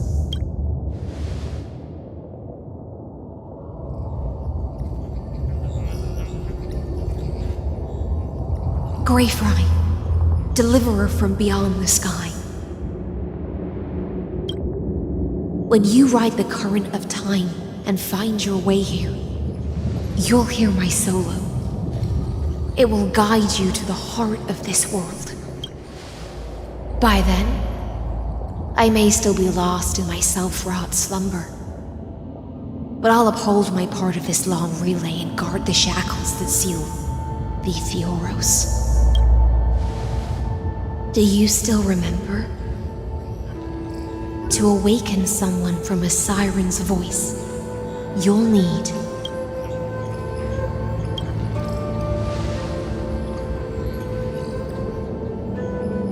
the gift I once gave you.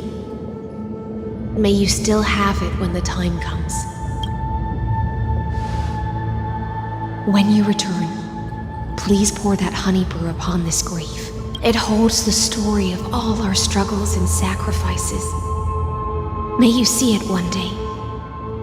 The prelude Amphorius wrote for your return, carried forward through a 1,000-year relay.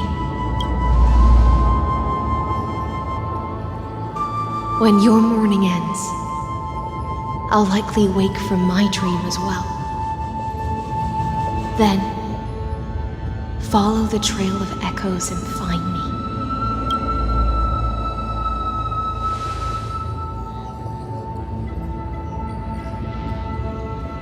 And together, we'll bring judgment upon the sinner who defiled the erudition. At long last, 33,550,336 cycles and 4,931 years later, Amphorius's final curtain is ready to fall. The shadows within the cave gave everything, yet all they did was mimic life outside its walls. a futile effort steeped in sorrow. Enough! They were no shadows. Everything they did shattered the darkness of this cave, and unearthed the core flame of Trailblaze. And now, with that core flame, I'll light the dawn of Emphorius!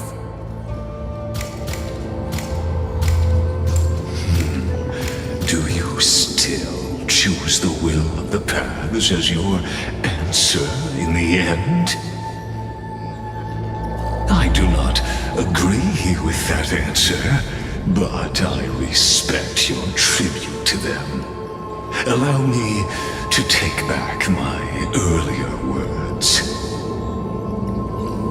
As an apology, and in the name of Theoros, who saw all destinies in this world, let me join you in mourning. Let us bid farewell to the heroes who sleep here.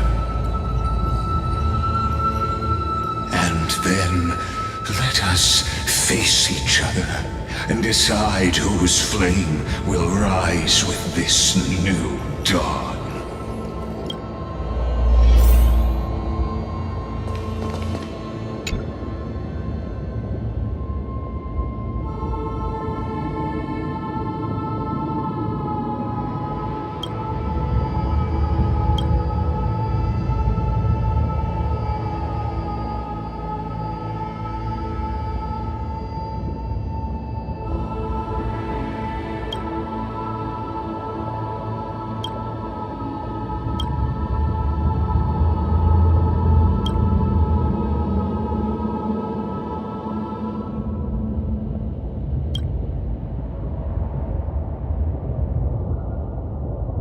Virginia.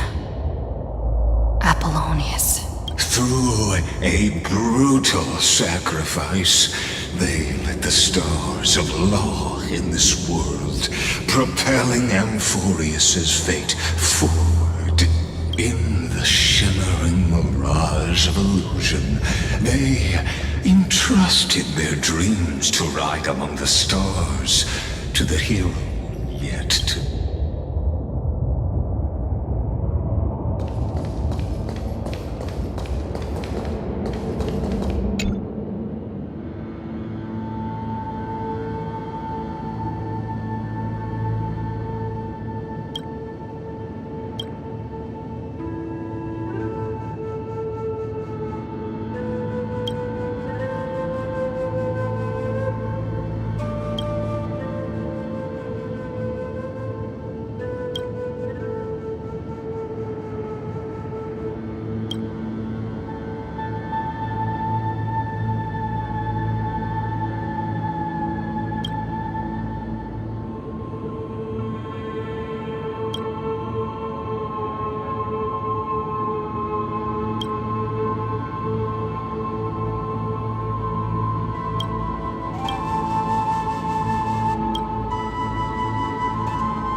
To Aglaia, Trebios, Midimos, Castris, Anaxagoras, Cyphera, Hyacinthia.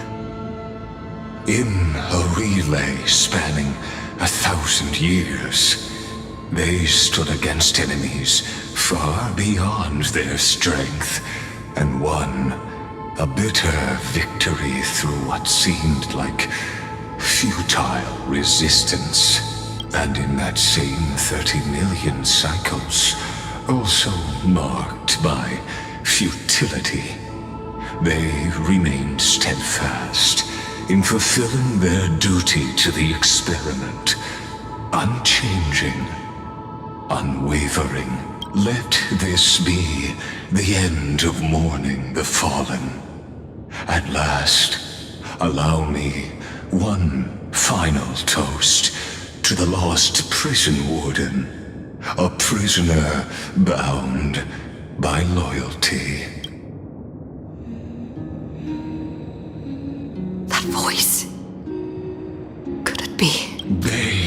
in the honeydew of Fagusa.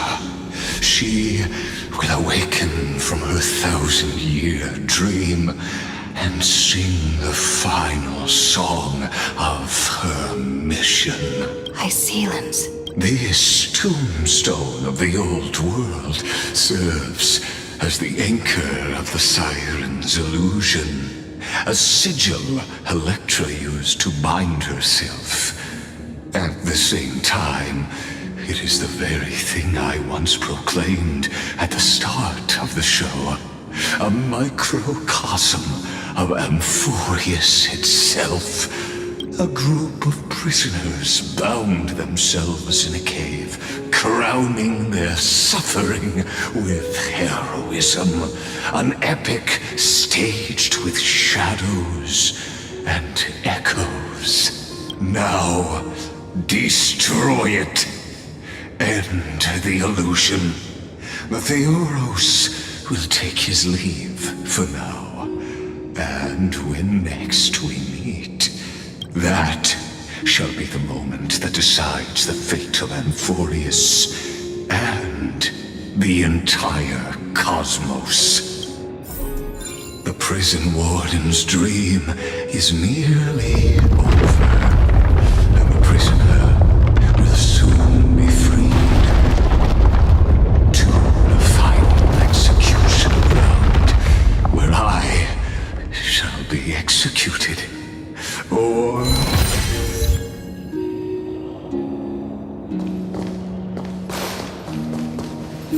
this world and I shall halt until we meet again.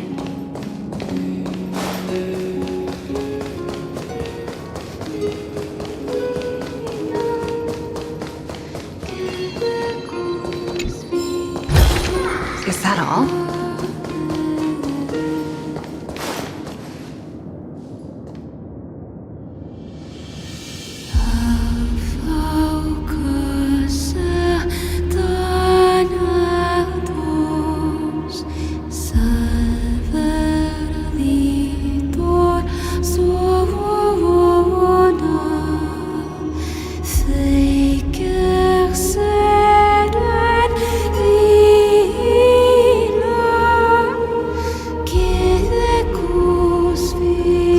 Demigod. I'm here.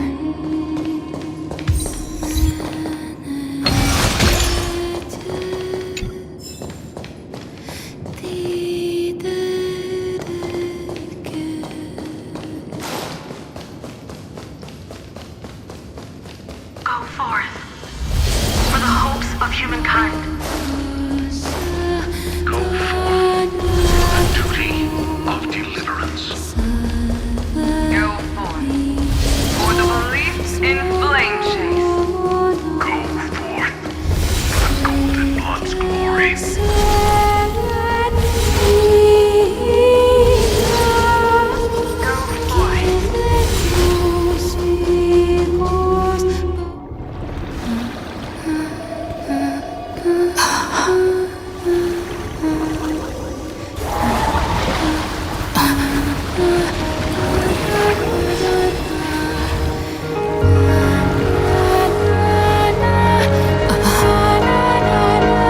Seems like my feast is over. It's now your turn to perform.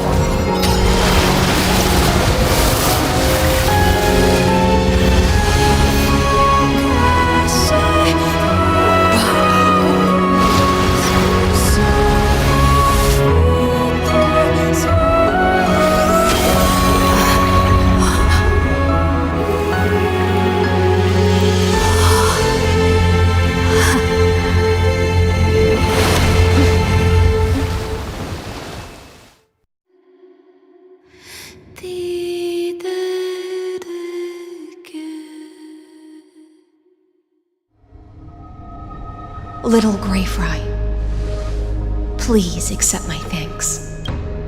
I was the only one left after the world was destroyed, and I maintain this lonesome feast with my songs. I have prayed to that lightless sea for centuries, hoping it would reply to me. Yet the emptiness never answered. Thankfully, you arrived as promised, and everyone's wait was not in vain.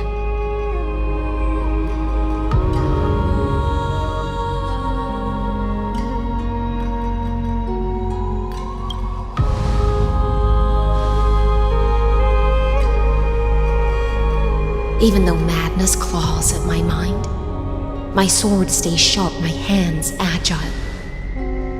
If I can uphold this last battlefield, clarity is but an afterthought. Now, you and I will walk towards the end of this world. The heroes have waited for this moment for far too long. Let us use our blades to testify our resolve.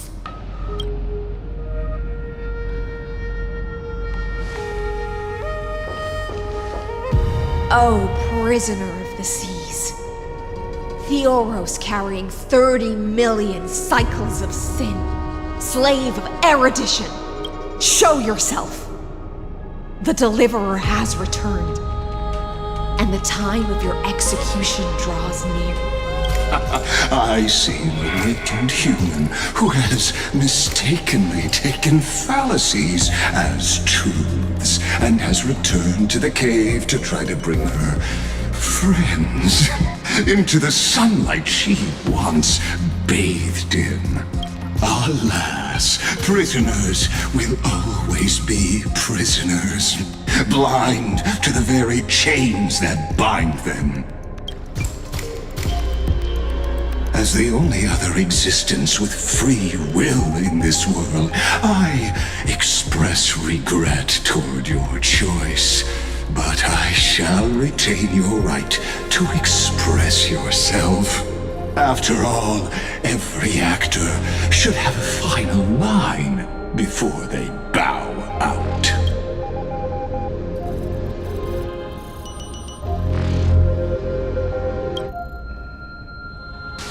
Trust me, this will be the final scene. The last dusk this world will ever see shall become the climax that decides the fate of the cosmos. What an appropriate end. My cognition resides in the exomyth. It is pointless to defeat my avatar, projected into the experiment. My body is the shadow cast on the wall by the fire, and my words are lingering echoes within the cave. How can a character in the play fight against the audience? Kaslana failed. The demigods' sacrifices were pointless. As for the two geniuses you placed such high hopes on, I ask of you, where are they now?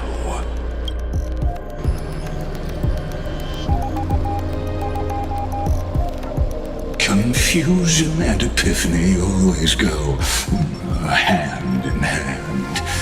That's particularly true for geniuses.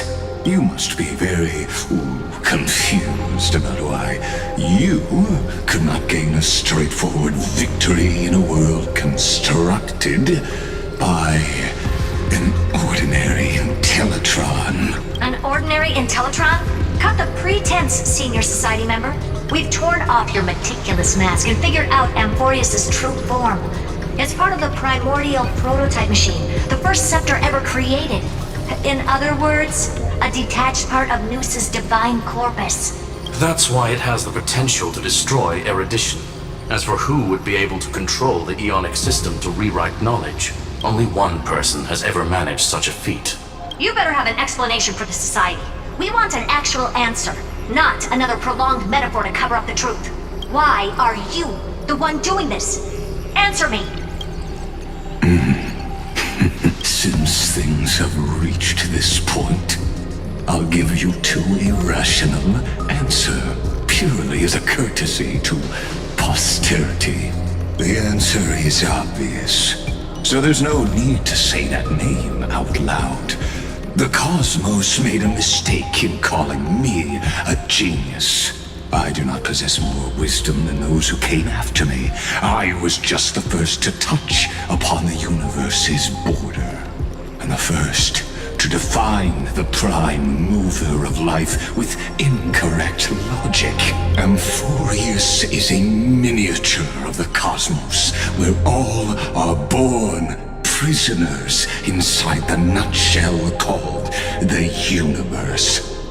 Like the madman who returned to the cave and preached about the daylight to his fellow prisoners, my greatest sorrow is that I led my peers down a road that plunges into the abyss, from which there is no return. I led them into a lightless cage called paths.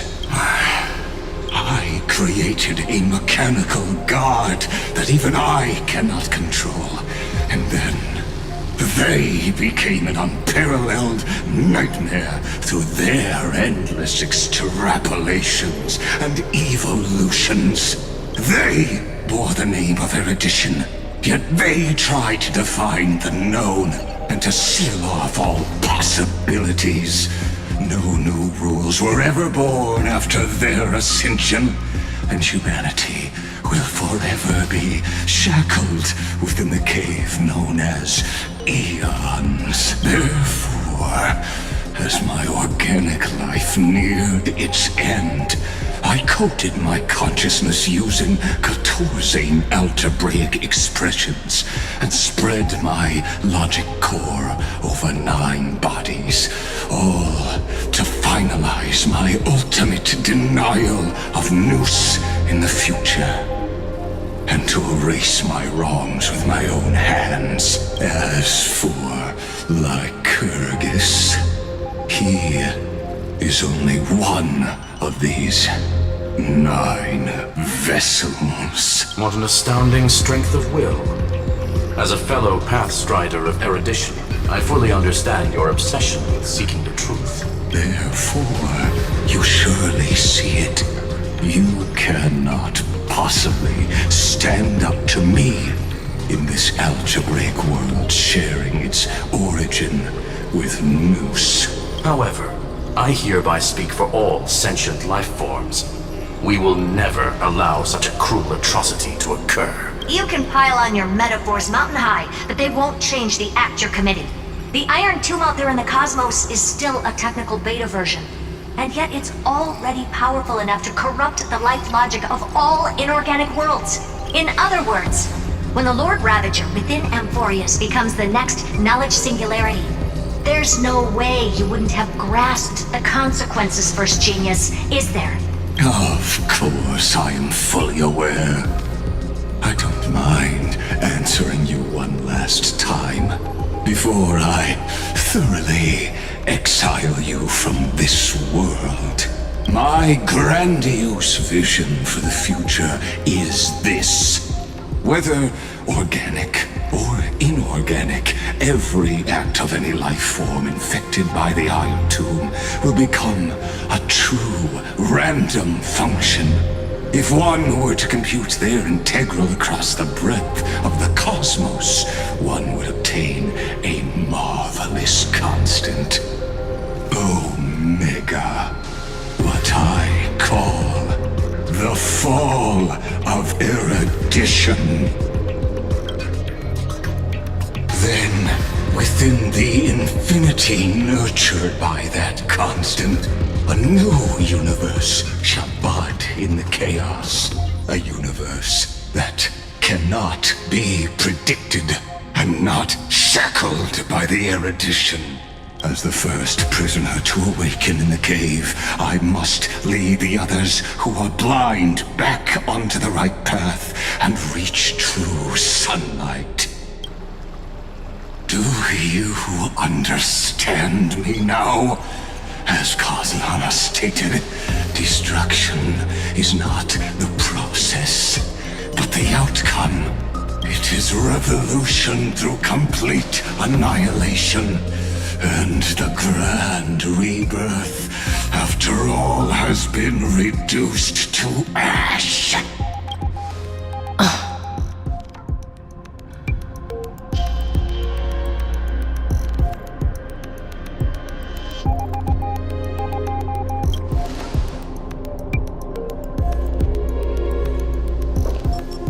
The Amphorians already answered long ago.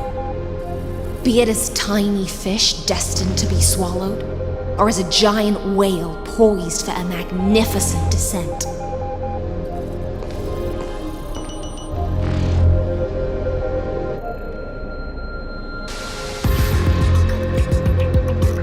We will all fight against fate till our last breath. That includes me, Electra. Once the Imperator's subject, now the Deliverer's blade.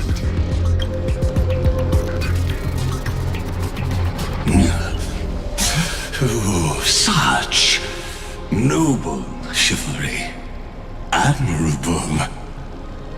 I will also show my true self to you on this momentous occasion as a gesture of respect. And provide an insignificant academic suggestion. Thus speaks Genius Society number 1. Xandar 1 Kuwabara. The entelechy of the universe is Alpha and Omega. There's no need to rage against the truth. The value of any formula resides only in its answer.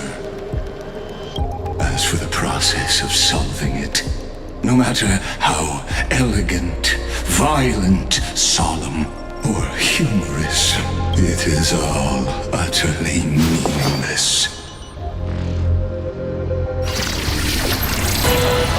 As the Theoros, I will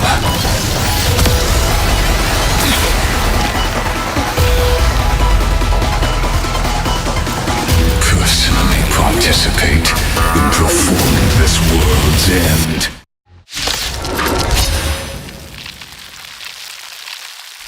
Remember this, as Lucis claimed, I know more about the depth of knowledge than they ever will. This is Lygus' true form.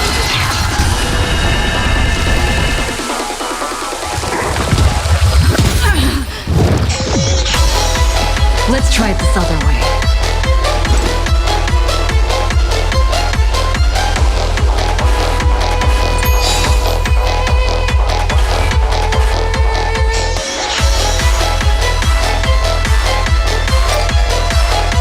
We can do it!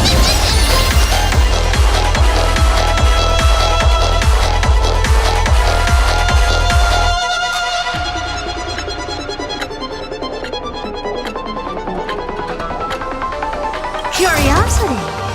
Endless freedom. Nothing but a boy.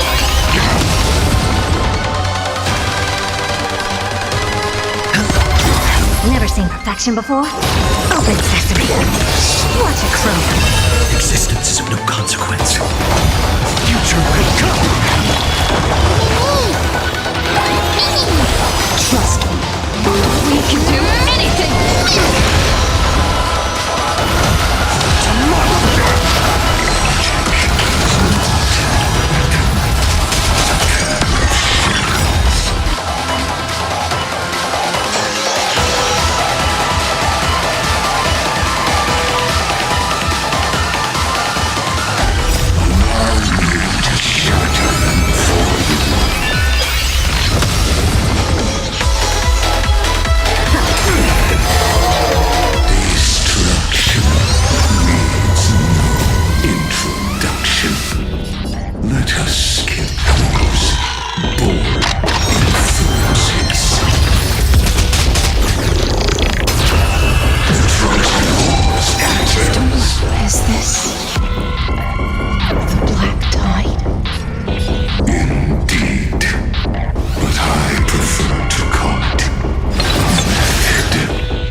choice but forward.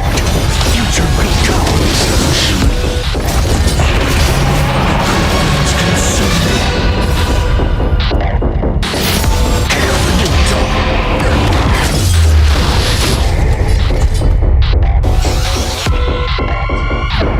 Quench the flames of blood.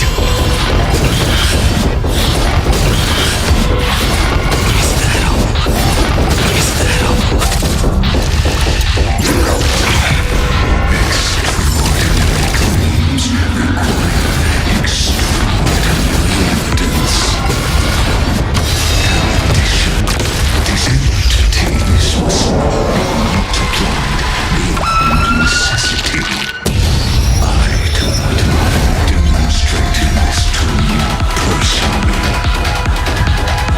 Hang on! I'll do my best to recover the tsunami. I see it! Target the connector between his thoracic and lumbar vertebrae. Destroy that spot!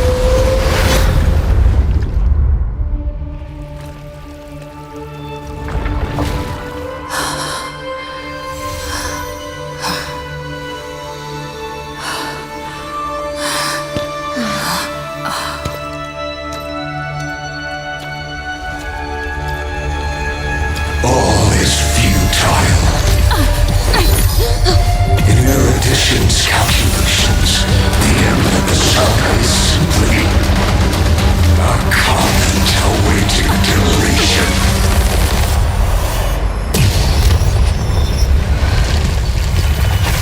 I don't like such a cold statement, okay?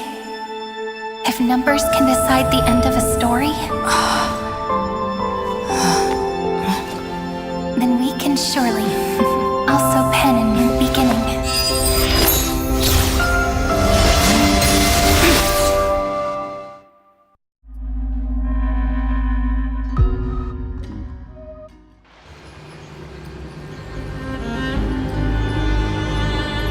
Screwy, what do you think? If your hypothesis of Lycus's identity is true, then even if we remove the restrictions of the Ultimate Protocol, the chances of us defeating him in a head-on battle will still remain lower than the acceptable threshold. Therefore, victory will still hinge upon Miss Trailblazer and Miss Cyrene. Go on. Maybe we're thinking about the same thing. Lycus's cognition resides in the exomyth. He is both an instigator within the experiment and the observer outside of it. Logic. His inspiration circuit can simultaneously process the different time flows in and out of that world. That's where things get tricky. He simultaneously exists in two different timelines, where the internal clocks are wildly different. That old Intellitron's neurons have completely gotten used to that over this prolonged experiment. And that's why he holds home field advantage. You and I should be able to manage that too, if given more time. Unfortunately, there's no if, and we don't have more time. That's why we need to change our way of thinking and turn his advantage into a weakness. The key lies in memories, right? Oh? You caught on quick. You've already mentioned my friend and I, so it's an easy connection to make, no?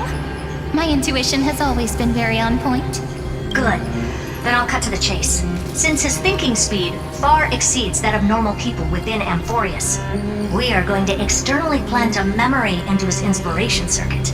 Then, command it to loop endlessly until he gives in. Even the most flexible and sturdy inspiration circuit cannot withstand the traffic of a full-on information flood. When the amount of information exceeds his cognition filter's capacities, he will have no choice but to focus on processing this memory. That's when the parallel processing advantage he gained via Amphorius will completely destroy him. An image from a person's memory played in real time might only be a second for us, but for him in Amphorian time, it could be millions or even billions of calculations. He won't be able to do anything but watch as he's locked into this prison forged by memories. Then we can entrap him in the same kind of cycle as the heroes were in, and get him to experience loneliness and pain in that endless recurrence. It's my greatest honor to be on the same page as the geniuses. That little one is still in that old Intellitron's hands and won't be able to respond to us anytime soon. But I don't think she'd refuse. So it's up to you to figure out how to execute this plan. I'm not sure how this happened, but I knew it as soon as I saw you. You are currently a mimetic entity of the Remembrance. Yes. I seem to be something you folks beyond the sky call a memo sprite. But that's fine by me. It suits me perfectly. I can serve as the vessel of memories and do my part for the final battle. But before that, we have to tell you, the path characteristic you exhibit is very special. There's no way you're just a simple memo sprite. However, I'm sure about one thing. You are a mimetic entity born in Amphorius. Yet you only awakened with the little one's arrival and only matured as she embarked on the path of remembrance. That means your existence is completely attached to her memories. If there ever comes a day when she forgets about you for even a few seconds, or loses her last connection with Amphorius, then you must be prepared for the worst. You will disappear in the memory zone, utterly gone, without even a single line of data to remember you by. But that's already happened, hasn't it? No wonder I've always had a weird hunch. But that also means I was right in thinking, as long as my friend and I are together, we can do anything.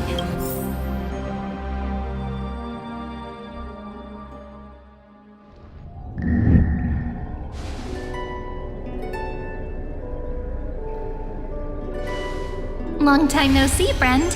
Did you miss me while you were away?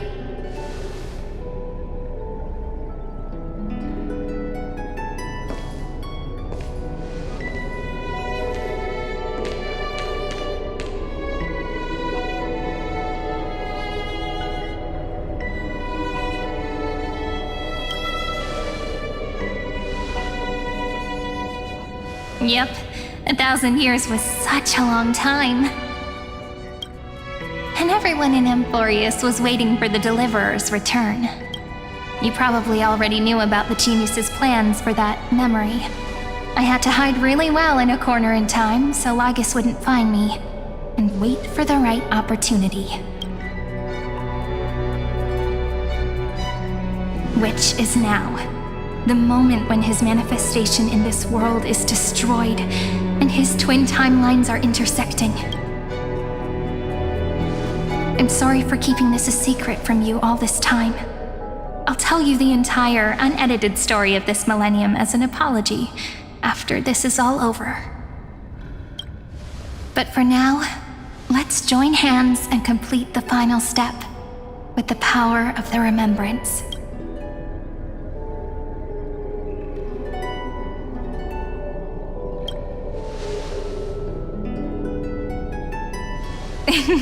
Yep. By the way, speaking of joining hands,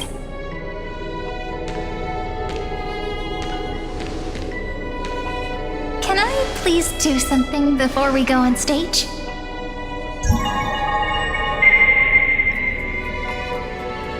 Remember the joke we made back at the Grove? Look, aren't my hands pretty now? What a fascinating feeling. Like countless memories all swelling up at once.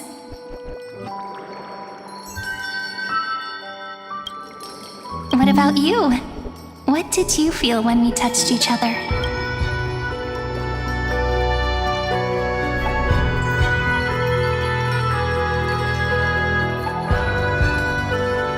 Really? That makes me really happy. If memories can move people, then it must have been a happy memory, right? Now, please remember what you're feeling right now. Write it down in your heart and keep it there. Memories you want to treasure will never fade away. Even if immersed in the long river of time, these memories will still leave traces of their existence.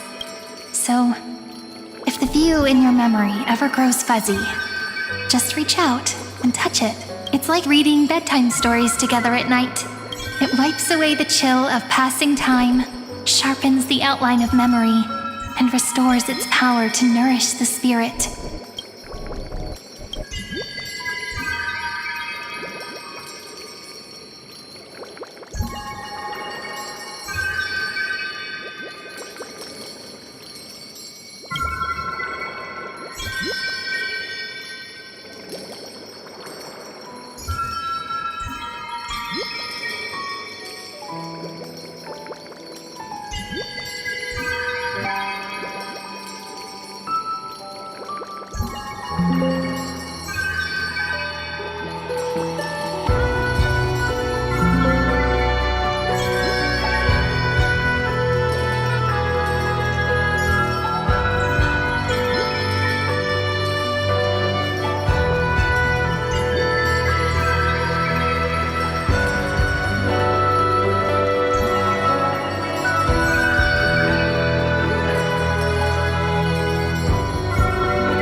Now, I'll carry this power with me, and for a little while, I must part from you, as I step into the long cycles of this world.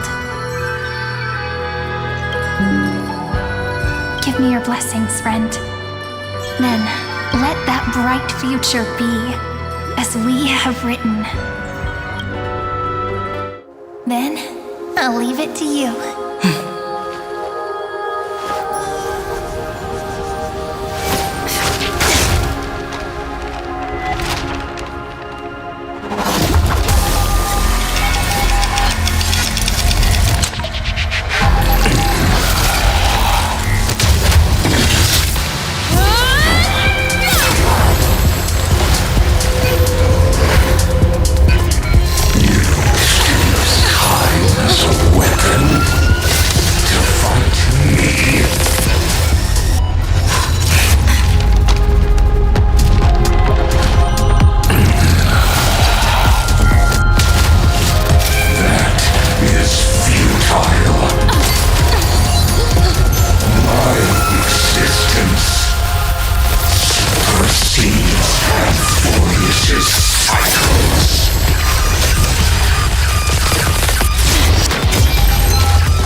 plays are like this.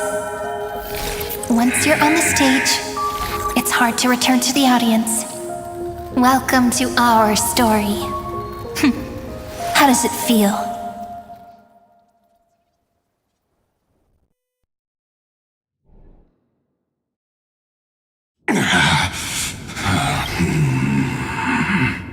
Even the authority of time cannot command the entire scepter, nor can it plunge the Amphorian extrapolation into a loop.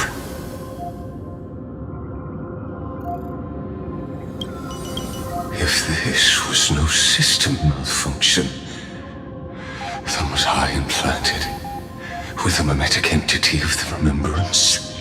You guessed it right away. As expected from someone people call the first genius, I'm gonna keep doing what I just did if you don't stop, you know? My friend and I won't allow you to leave this memory, no matter what happens. Which means you are now trapped, Lord Xandar. An elegant idea, and an exquisite execution. Regrettably, it is you who are restrained by time, not me. Know that patience is my greatest weapon. Waiting and victory are the same for me. You will crumble before I do in this moment stretched out to an eternity, just like Kazlana will. Yet all I need to do is to wait, as yet another futile bug falls down the cliff and into the... Now I'm a pink bug? My looks are seriously changing all the time. But you're not wrong. We're definitely not gonna solve the problem if we just put you in another prison, so that's why we never wanted to do that in the first place. I shall answer your confusion purely out of my respect for those who came before me. Have you heard of the synesthesia dreamscape in the Asdana system? Interestingly, that place once had a prison too. Life forms living in that environment, abundant with memoria, have a chance to connect their perceptions with each other's. Even across great spatial divides, they're able to detect shifts in one another's states. I call this phenomenon memory zone entanglement. In Asdana, people made use of that phenomenon to build a nation within a dream. After adding in the catalysts of harmony and remembrance, that is. Is that how you walked into my prison cell? Using those same principles? I would much rather call this location our negotiation table, Lord Xandar. Nonetheless, your hypothesis is correct. We happen to have an ally skilled in tuning, while the Trailblazer and Miss Cyrene both have an astonishing amount of resolve, which I'm sure you can testify to. I am also sure that with the support of such a resolute memo sprite, our conversation can last for a long, long time. I'm the best at listening to stories, you know? I'll leave the exciting clash of the erudition to you two geniuses. A brainstorm? I like it. And it's 2 against 1? Well, I like it even more. Let's talk, Xandar. Take a guess. How much do you reckon we can dig out of your brain before the next second? And how many ways can we find to deal with you? Besides, in your current predicament, there's no way you can take our trump card away. Go, little one. Go. Overturn the Era Nova. Lycurgus disappeared. It seems you had conducted a secret hunt in the depths that even I cannot reach. In that case, go. Swim onward and give this campaign a fitting end. I shall send you off with my song, Greyfry. May this song penetrate time and become the prelude to the new world.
Gladiorum, you have completed your duty. A new dawn is about to rise. Why not swim towards it?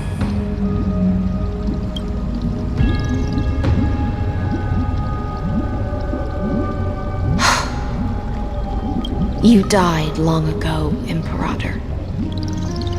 Depart from my mind. But your duty towards the Imperator did not die with me. That duty will bind you no more. You will be able to hold for yourself one grandiose feast after another in the endless days to come. So go. Go and swim towards that ocean beyond the sky with the Deliverer. Is this?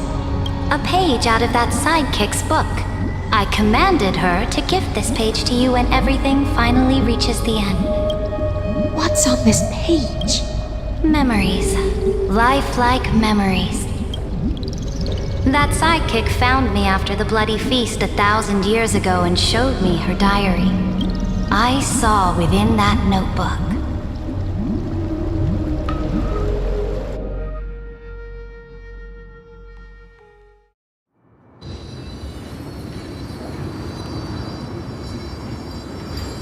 Is this that Deliverer's experience? It's truly immersive. People beyond the sky apparently utilize this power to seal past scenery into crystals they call light cones, but I only know so much about the remembrance, so I can't completely replicate the past. But I'll do my best to talk about the missing parts. I'm all ears. Go on then. Do your best.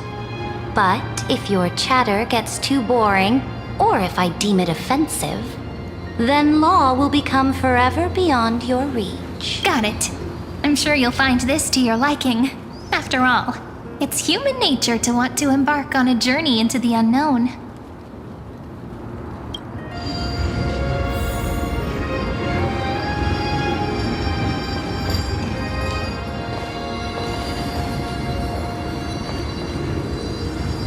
A direct offensive, or crush them from the flanks. What brightly colored annals, the journey of the Deliverer's conquest. Let me partake in it. Is this a fortress in the sky? This is the first step of my friend's journey among the starry seas. This place is called the Herta Space Station. Just think of it as a supersized grove of Epiphany. Oh, so it's the territory of that witch.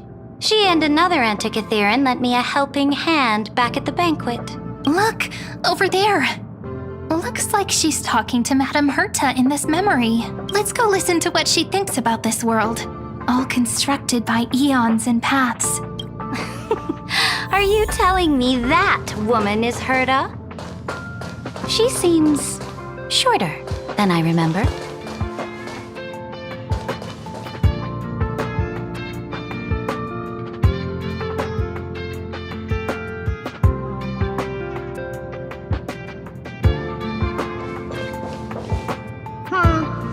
Pretty nice space station, huh? But just wait. After a couple more stops on the Astral Express, you'll see sights that'll make this place look ordinary. Oh, the cosmos is so vast that the unknowns far outnumber the knowns. But none of them will end up being anything amazing. The farther you go, the more you'll understand what I mean. So do your best with the nameless. Break a leg!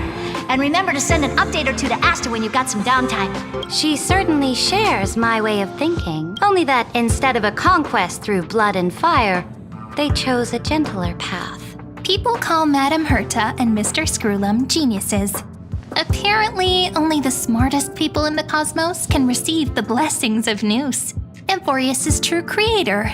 Do you mean that even individuals of such nobility are merely subordinates to a god? On the contrary, after all, it was the very first of them who created the god.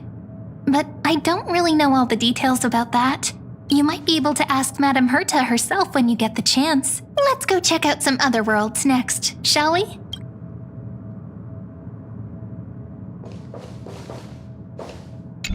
Oh, the cosmos is so vast.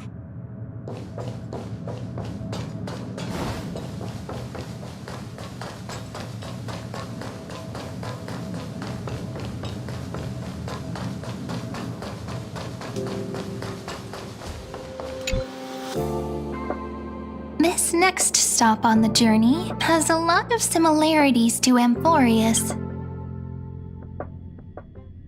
A snow-covered land? Interesting. This star is named Eurillo 6. That name sounds so cold. Belobog sounds better. The girl we see here holds a similar station to you, Imperator. She's the supreme guardian of this world, a leader who took up the mantle of government during a disaster. I did not expect the Empress of this world to be so young. Well, your appearance isn't much older. The object in the distance resembles Nikador. Is it a weapon?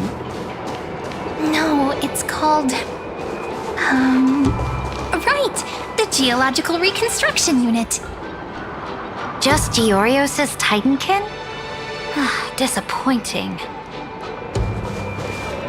It's all thanks to you that we survived the crisis. The collaboration with the IPC is both an opportunity and a challenge. Nonetheless, it's an important step in our journey back into the universe. This world was sealed beneath its sky just like Amphorius was, and they only managed to reconnect with the stars when the Nameless arrived. That IPC she spoke of, is it a more powerful organization? Yes, the IPC conquered many worlds through trade and opened up a vast territory that way. There are many such powerful alliances beyond Amphorius, and they all walk on roads different from the destruction. Coming back to the Supreme Guardian and her Belobog, didn't they find a peaceful way to enter the interstellar community? That cannot be true. That IPC would never have grown so big on trade alone.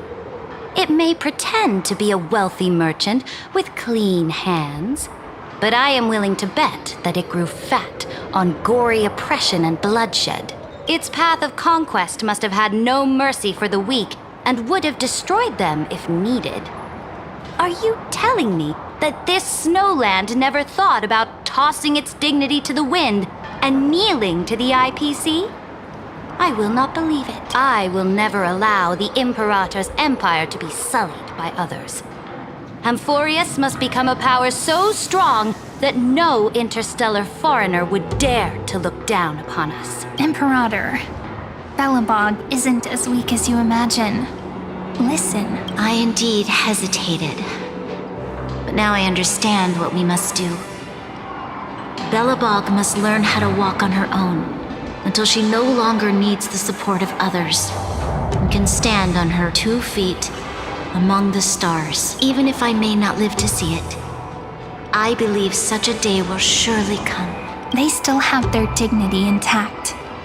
One day, that hope will melt through the ice and help them into a prosperous tomorrow.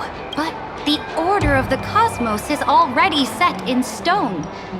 The old laws decree that only the strong survive, binding the weak in an unbroken chain. Until Amphorius must shatter the old law and become the new order among the stars. Speaking of the order, another one of my friend's companions may be able to enlighten you further on that. Let's go to the next page.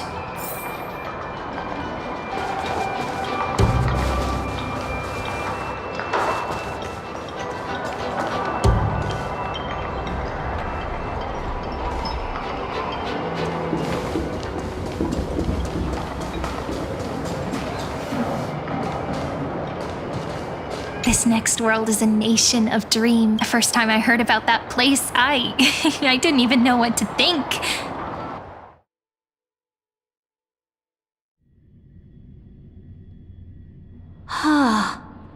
Such opulence does indeed evoke astonishment. This world is called Penacony, and eternal city built upon a land of dreams. It's also my friend's previous stop, where they went through a risky but exciting adventure. Tell me about it then. That man standing afar has wings on his head. I am truly curious.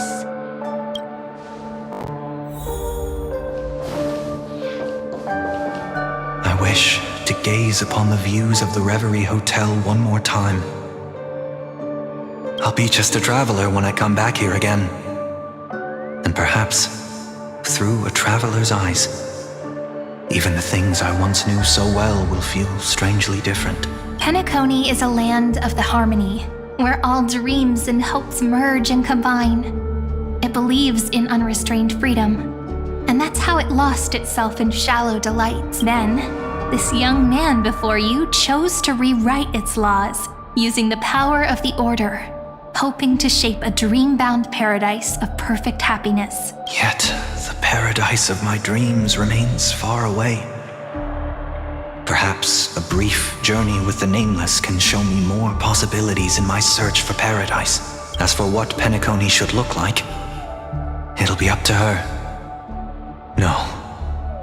Up to their trailblazing now. Oh, it sounds like this ideal kingdom is no more. That's right. The people chose to wake up at the end. You can't see tomorrow when drowning in sweet dreams. This individual's law acknowledged only gods and constructs, leaving no space for humanity. And yet, the fact that he could accept defeat and resume his journey shows a rare self-awareness and clarity of mind.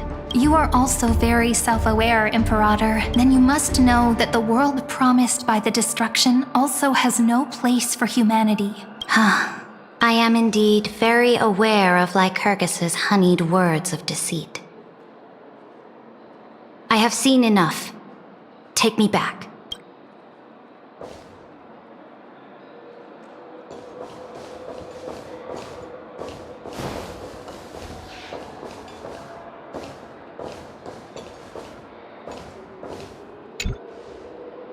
Then let's wrap up this trip down memory lane with one last scene. This absolute wonder. Isn't it pretty?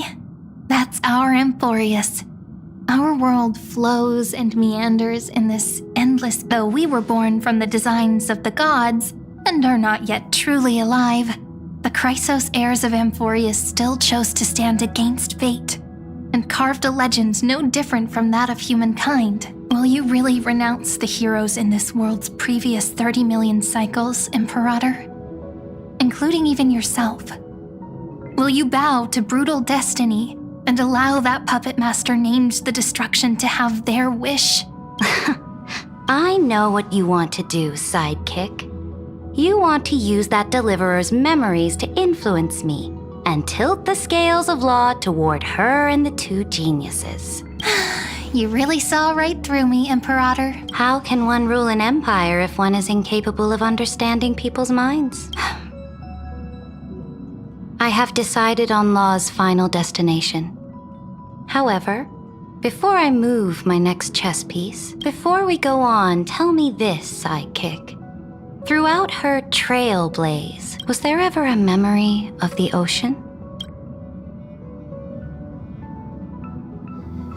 The ocean.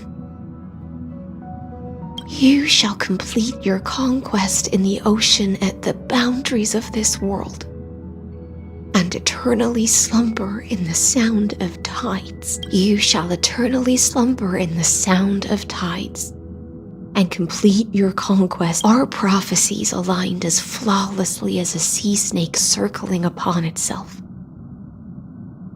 An elegant loop, like a joyful hymn, like the circulating ocean current, like our two fates, like Amphorius itself.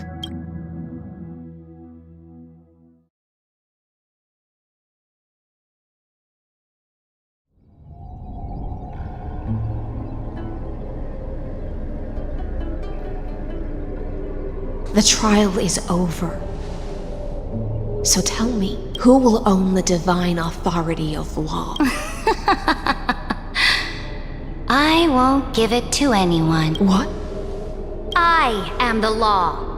Why should I give my imperial crown to any other? Both the Deliverer and the Theoros came from beyond the sky. They have no right to interfere with the lands I conquered with my own 2 hands. The law of Amphorius. What exactly did you see in the trial? Everything. I saw everything regarding the rules of this world's operation. I saw the laws of extrapolation that Theoros spoke of. I saw the ultimate protocol. As long as I offer a sacrifice of equal weight, I can rewrite the laws of this world according to my will.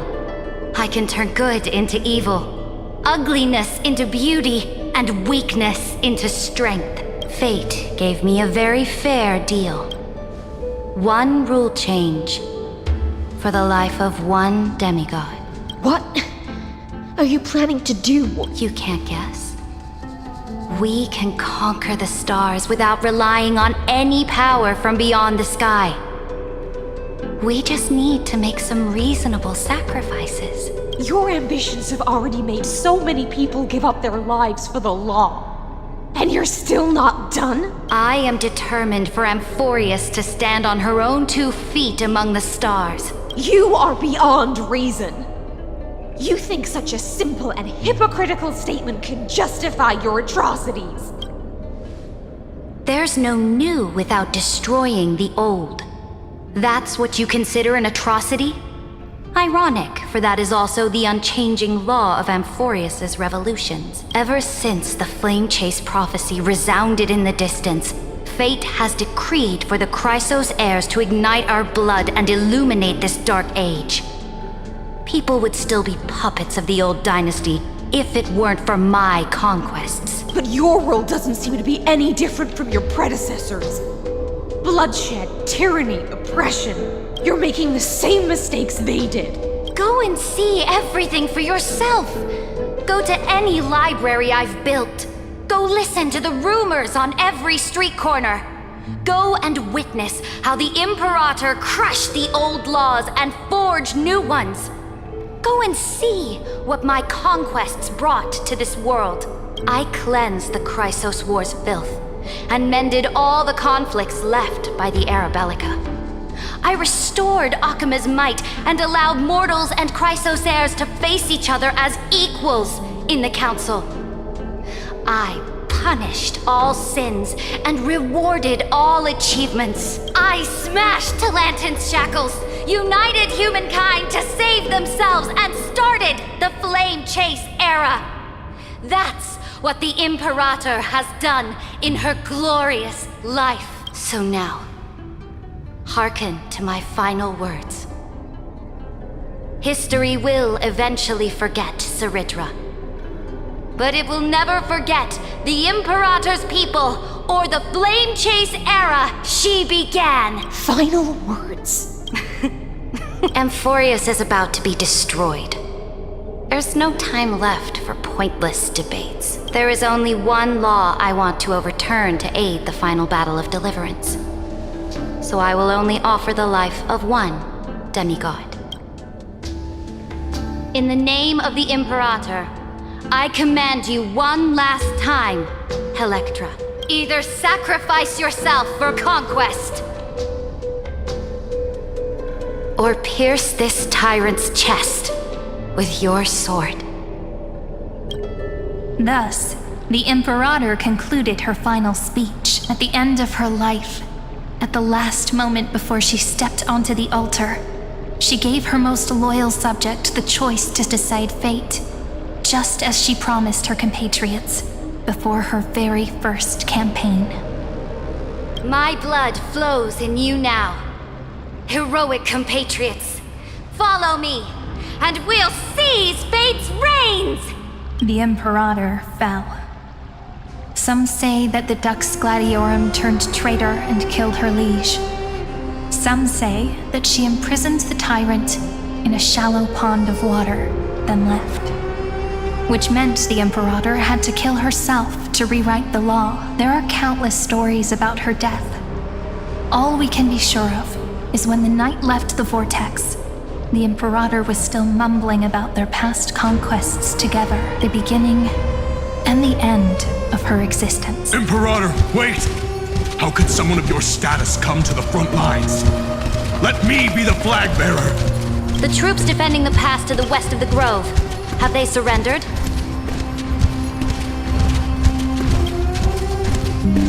They ran as quickly as they could when they heard your name. The Golden Cocoon Pass is now in the First Legion's hands. Good. What about the Delosian militia? The Third Legion set fire to the mountains and flattened everything west of the basin. They just need a few more days. That is enough. We cannot afford to miss an opportunity for victory. Lastly, how many Ladonian cannons are left? They are no more. The Second and Fourth Legions have destroyed them all. Very good. They now have no way out, no reinforcements, and no artillery support. We will be able to liberate the Grove of Epiphany in the blink of an eye. We will launch the final charge 1 quint after the curtain fall hour tomorrow. Remember, as long as the Alliance's flag still flies on my shoulders, you must keep moving forward. Take no prisoners among the enemy's soldiers. All sages who resist are to be captured and tried according to martial law. And do not destroy any books. Now go! Notify the entire army. Understood.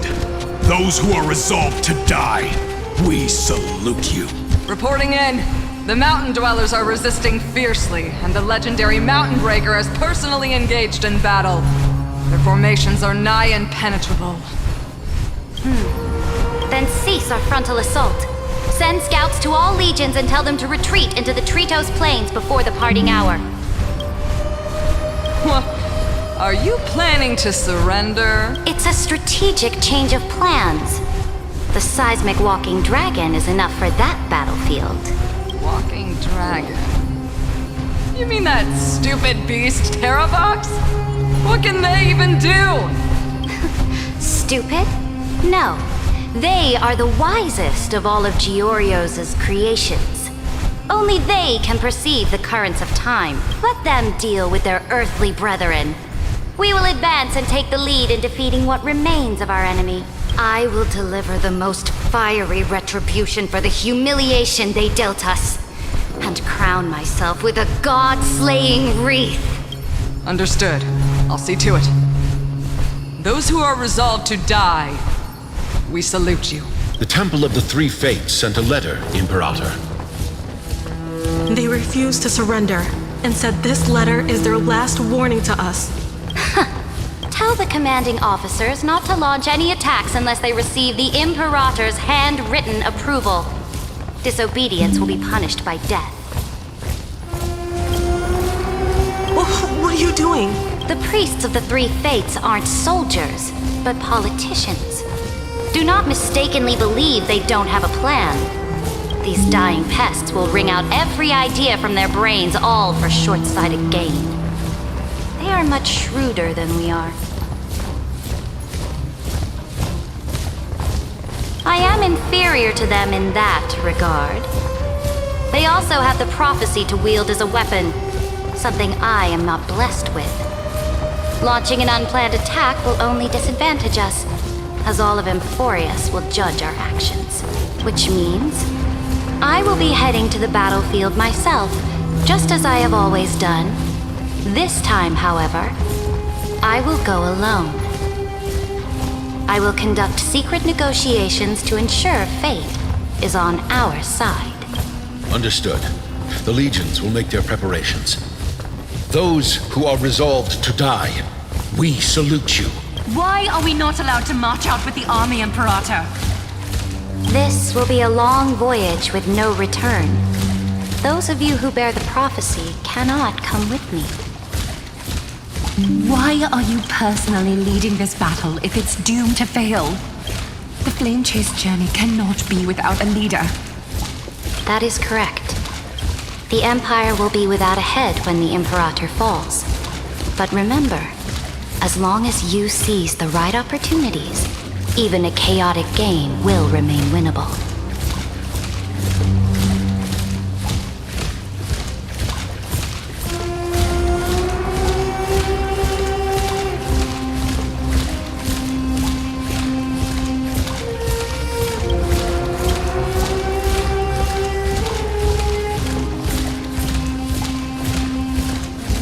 My departure will create a long staircase for you. You will understand what I mean when news of my death reaches your ears. Saridra, is our journey about to be over? Destroy the old laws and forge new ones. My conquest has reached its limits within the borders of Amphorius. Since the prophecy already decreed that the Imperator would never conquer the stars as she wished, I will bow out here and try no more. More Chrysosaurs bearing divine authority will be born, and many more heroes will arise. Will they demand peace or war? Will they resist tyranny or become the next Imperator? I do not care. The children of the future will decide for themselves. Do not mourn for me. Anyone can kill the Imperator, but the only one who can truly destroy her is Saridra. At the end, I faithfully recorded the most important battles in the Imperator's life. Her conquest was about to be completed at this point in the story. However, for some reason, a memory suddenly entered my mind just as I was about to put down my pen. It was a journey on a fantastical train. I had the honor of having a heart-to-heart conversation with the Imperator under the stars, and I asked her this question at the end of that discussion. How do you want history to remember you? As a hero who gave up her life for the flame chase? Or as a tyrant? She answered so quickly, as if she had made up her mind long ago. I would rather be forgotten than be defined. Because the law can be neither eternal nor unchallenged. And only humanity can pen laws into history's pages. Now, I have shattered the greatest law of Amphorius. The game is nearing its end. Dux Gladiorum. Even though you killed the Imperator in the previous 30 million cycles, this time you finally found your own law. Then High Sealants, Electra.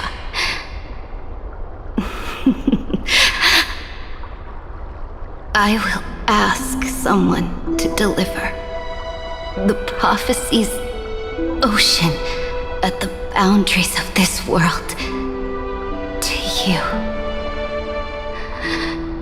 Will you choose to swim into that ocean? I do not care. Do not care. The Imperator muttered about her conquests, and news of her death spread in the city. Freedom! Liberty! The tyrant is dead! Go! Shout this news in the streets! My people! My fellow elders! Do not panic. Stand your ground. That usurper has paid for her ambition with her life. People once cheered for my ascension. And now they cheer for my fall. No matter. I am fond of applause. I see the cosmos. The battlefield that I cannot reach. I will return in the next cycle. The stars will hear my legion's war drums. Hear the great name of the Imperator. Here, Amphorius Serid. To this day, we do not know which rule the Imperator overwrote at the cost of her life. Perhaps the truth will only be revealed at the moment of checkmate. Just like every chess game she ever played, we only know her death inflamed Akama. On one side of the city, those who defended liberty toppled her statues to the ground. On the other side, her supporters put themselves between the masses and her monuments, declaring loudly that the Sovereign is still among the people. It is said that golden blood congealed into the same letters everywhere they fought. It was the name borne by Akama's first and final sovereign, the Imperator Seridra. But the one who bore that name did not see any of this. Her gaze was cast far away, and the sound of tides in her ears drowned out the people's cries. What was the Imperator thinking about in that prophesized ocean at the boundaries of this world? In that shallow puddle of stagnant water, was she reminiscing about her past conquests? Or repenting for the millions killed for the flame chase? It was neither. The Imperator only saw how the surface of the water gleamed like that crude chessboard, dissected by light and shadow in the afternoon when her teacher played against her for the first time. Look at this chessboard. What do the pieces look like? They are strangely beautiful. They look like the stars in the night sky ablaze.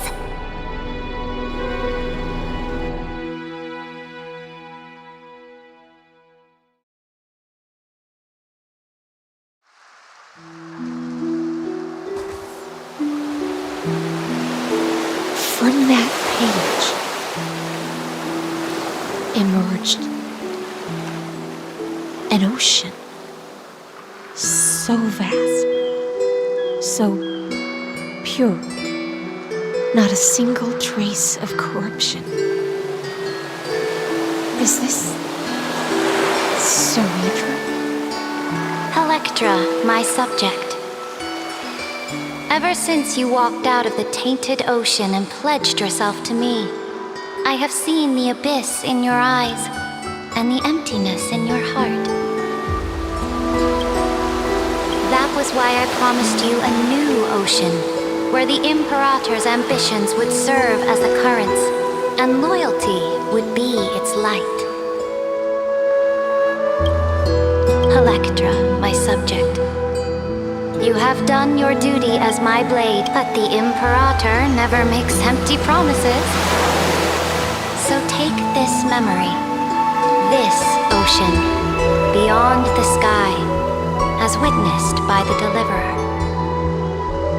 This is the final gift that the Imperator can leave for her subject.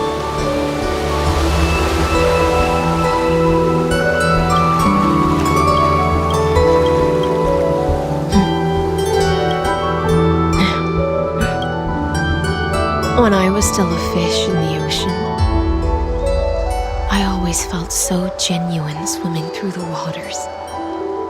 But once I stepped onto land, I found myself caught in a play. Every land dweller wore a mask in their life. So I, too, donned a costume and tried to find my role in this show. I became your blade in war and the violin strings at banquets. Do you still not get it? I do not long for the oceanic depths of my homeland, nor do I crave the swelling seas beyond the sky. Perhaps even I don't know what I want. I still don't know where I should swim to even at the end. But I know one thing right now. A fish is simply a fish.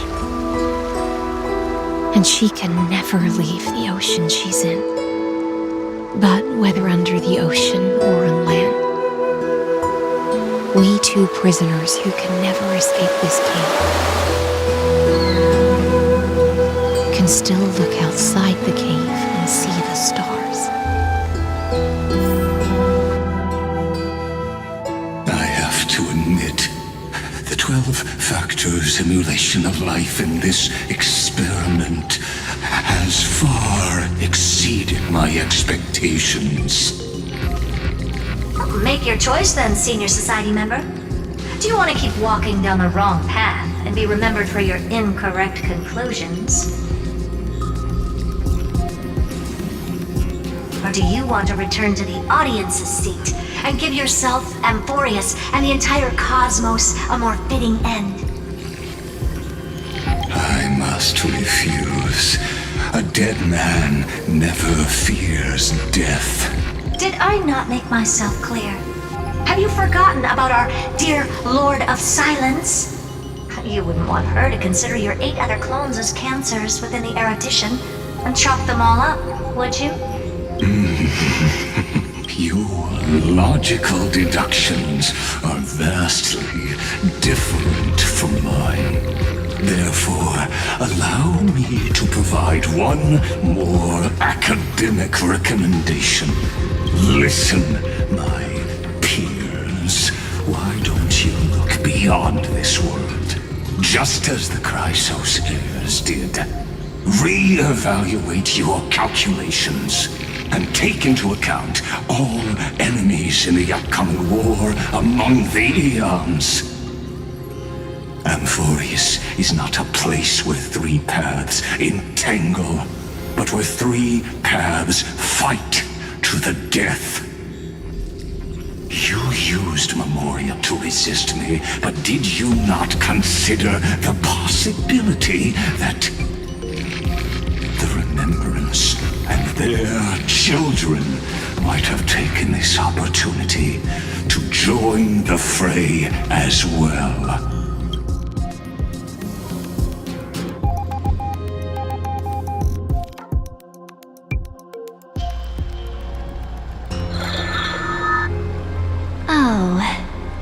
So this isn't just silence. It's the answer. What was the last thing she said to you before you parted the waters at the Scale Gorge waterscape? A tricky question, but one with a simple answer. She didn't say anything back then, right? That's correct. And now I'm sure. You are not March 7th. There's no way she would remember that detail.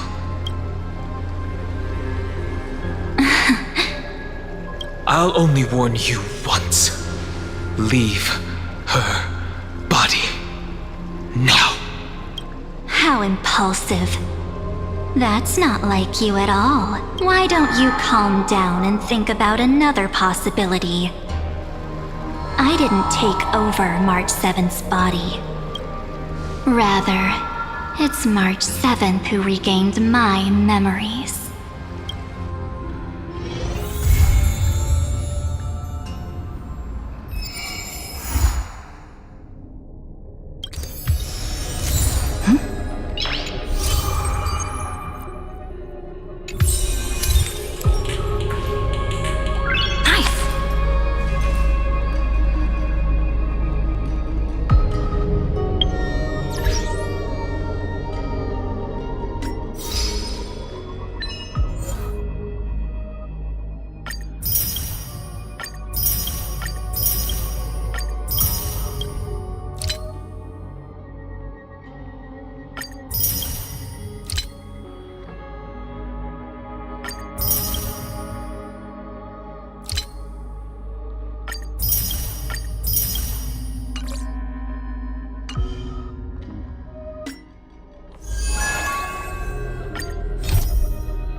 Back then, the tides of the Chrysos War had not yet engulfed this city-state of Talantin. And the young princess inside the gates once loved to roam without worries. She snuck into forbidden grounds while the servants were away, but was shocked by what she saw on that day. A chessboard, a stack of pieces, and a strange woman. The board dissected by daylight and shadow, the pieces polished from rough stones uneven.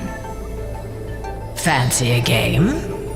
If you are my match, then I'll call you my friend.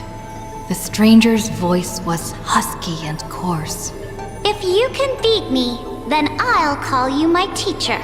The princess proudly retorted. Despite the bravado, the princess had never touched chess. The defeat made her study in earnest, acknowledging the other as a teacher.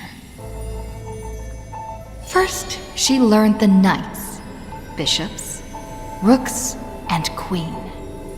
Then, how to defend, attack, capture, and checkmate.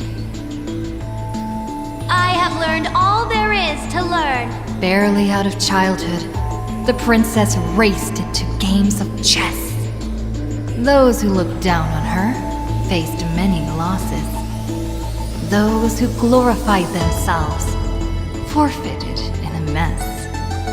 At her prime, none could rival her at all. But she still recalled what the stranger said. My origins bring dark omens, so never tell others where your teacher is from. Then the waves of the Chrysos War washed over the world. The Achaemens welcomed a ruler. She was deemed Imperator and loved to play chess with herself. She regarded all things as pieces, whether Chrysos heirs or Titans magnificent. Before every god-slaying campaign, she thought of the stranger from her childhood, as if that woman had always lived in her mind. Isn't it lonely to play chess against yourself? The princess did not understand at the time.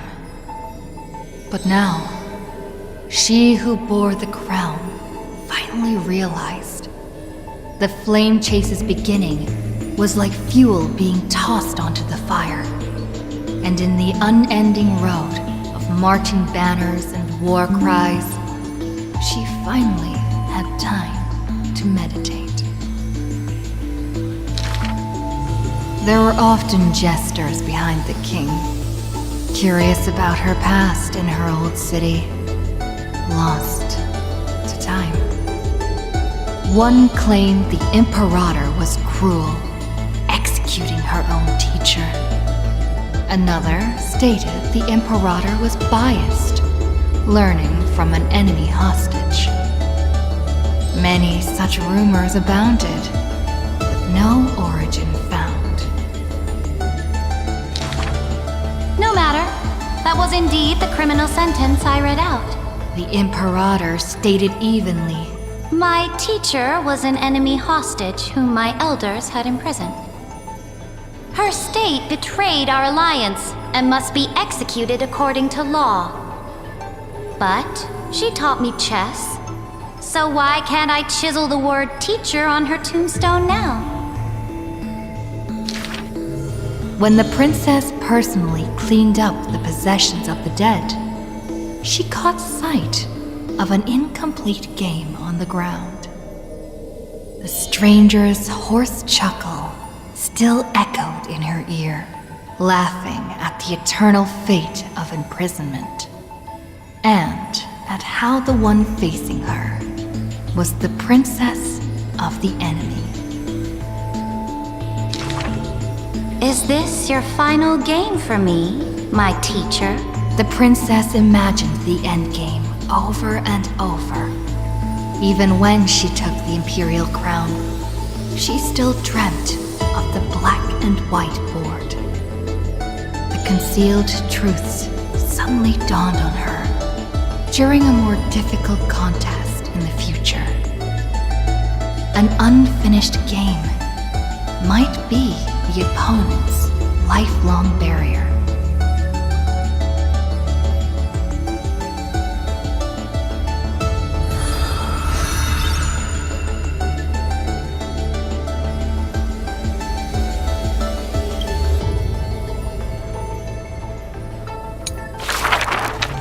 The Imperator's armies stormed into the northern states for the first time, passing through city gates scorched by war. Another tyrant still! So exclaimed the angry child. The rock tossed from up high hit the girl's crown. The crowd shrieked and retreated, fearful of the ruler's flames of fury. The girl reached out, not to straighten the crown on her head, but to help up the child shivering in dread. I heard in the old laws of this land, whoever assaults the crown shall be punished. But I wear another land's crown. And your old laws should also be abolished. After many days, the gold weaver discovered in shock that wearing a crown or a hat to the side was now this land's fashion, likely to remain with the Imperator's name in tradition. The so-called heroes with golden blood in their veins all have the qualities to fight for the core flames. Who's to say this was not the gods' plan, to have the heroes at each other's throats, so the divine could hide in old law's lair and laugh, play, and gloat? Who made this world a chessboard, and with one stroke, one river, created the boundary between God and man? Dux Gladiorum, Dux Carminum, Dux Helcalithist, Dux Fragoris, Dux Brumalis. Heed my call! The girl stood before a mighty army with her scepter. Today, I will insist on crossing the Rubicon. Gather the might of all heroes and begin the journey to slay gods! Half of the core flames were now in her hands, and the hidden trickery Titan stirred, leaving taunts.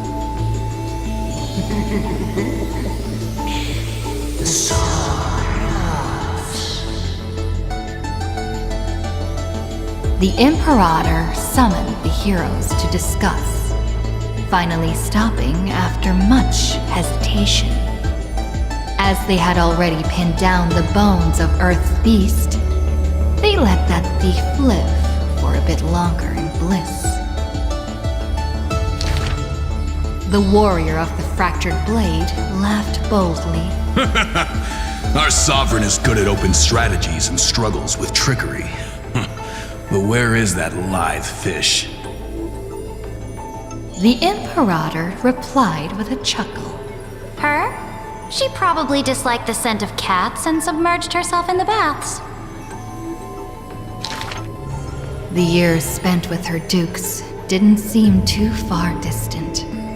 Yet, only after the end of many wars did the heroes discover how the Imperator's form walked more and more alone.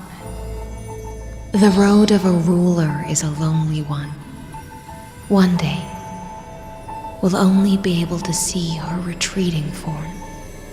The Swordmaster of Singing Waves was worried too. When all others had departed in intoxication, the two of them gazed into each other's eyes. towards torrents deeper than their fates, and sank into profound silence. Drink one more cup with me, my dear follower. In the end, the Imperator first broke the silence. When compared to the taste of salt and blood, I sometimes miss your ambrosia. About the destruction about to be born, and the eternally occurring extrapolation. The Antikytherian spoke of all this in words unceasing. So this is the old world I must fight against. The girl's expression bore no sorrow or tragedy.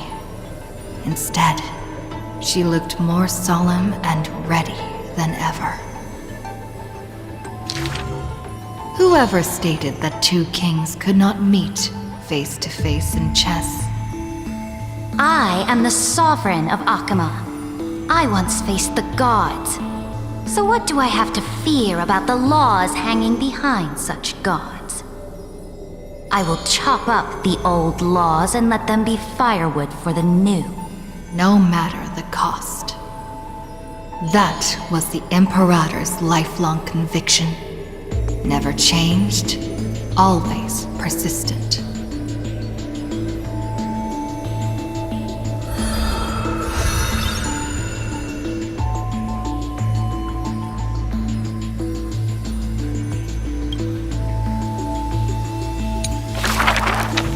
I dreamed that the Imperator's statue stood before the world-wearing altar, her gaze level with that of the gods. Then, blood gushed out from the statue's orifices, and the people, in cheers and elation, washed their hands in that golden blood. The tyrant's life will end with violent death. None will weep, and all will cheer as her statue topples. She will die before the dawn comes. A vengeful aristocrat, one whose title was stripped by the Imperator, thus spoke. We cannot agree with your excessive deeds. You have imprisoned Trebios' split selves, demanding that divine authority regress into the ruler's mouthpiece. We will reveal your future with the prophecy. And tell in truth, your crusade will indeed be a smooth path. Yet in the same breath, we see omens of your death, a demise in an absolute pure darkness. Even so, please excuse us, as our eyes continue to be drawn to your crown's flames. Dux Vitorum. We don't exactly hate that name. In the name of Yanisopoulos' priestess, Holy Maiden, and Oracle, thus spoke the Imperator's Dux Vitorum. Allow me to remind you, your life is now on a countdown with the fall of law, and you will become law. I must confirm, is our deal still going strong? Is the future I promised you more satisfying than the future in the prophecy? Ah, you are as resolute as always. Good. Oh, as ever, this prison of gods, amphorious and all mundane in average worlds, needs someone like you, a daring ruler. Let us end this despicable extrapolation together. Amphorius Theoros, the Imperator's co-conspirator, Lycurgus, thus spoke.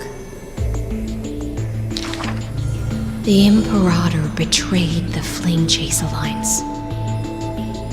And I was the sinner who paved the way for her achievements.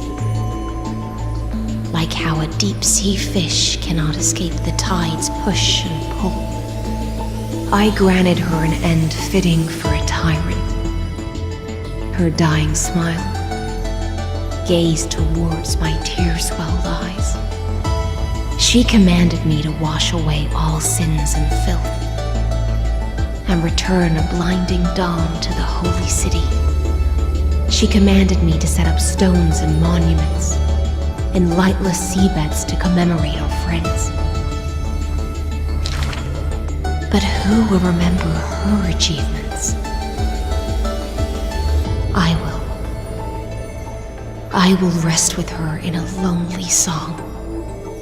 Electra, the last heir of the ocean, who played music on the waves alone, spoke thus. Please record the truth of my life, dear author. No need for words of praise or solemnity. Just as I once instructed Dux Carminum, the histories of rulers are not for recording our merits, but for warning future generations. As for why the Imperator died, and what reproach she would face in life and death, those should be left for the new world to judge. Now I have personally entered my end, a self-flagellation. Let the boiling gold covering the holy city be stamped with my name. For I am certain I have won half a move against the gods. And this unfinished game will be left to the future to reach completion. Saridra, the only Imperator the Holy City had ever seen, spoke thus.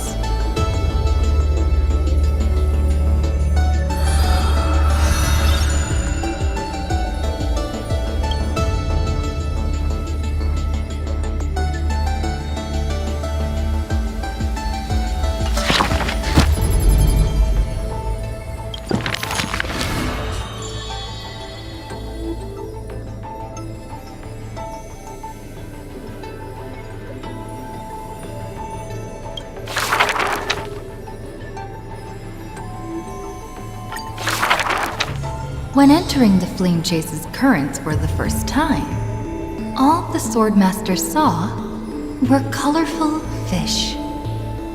She had already experienced the Imperator's dangerous games.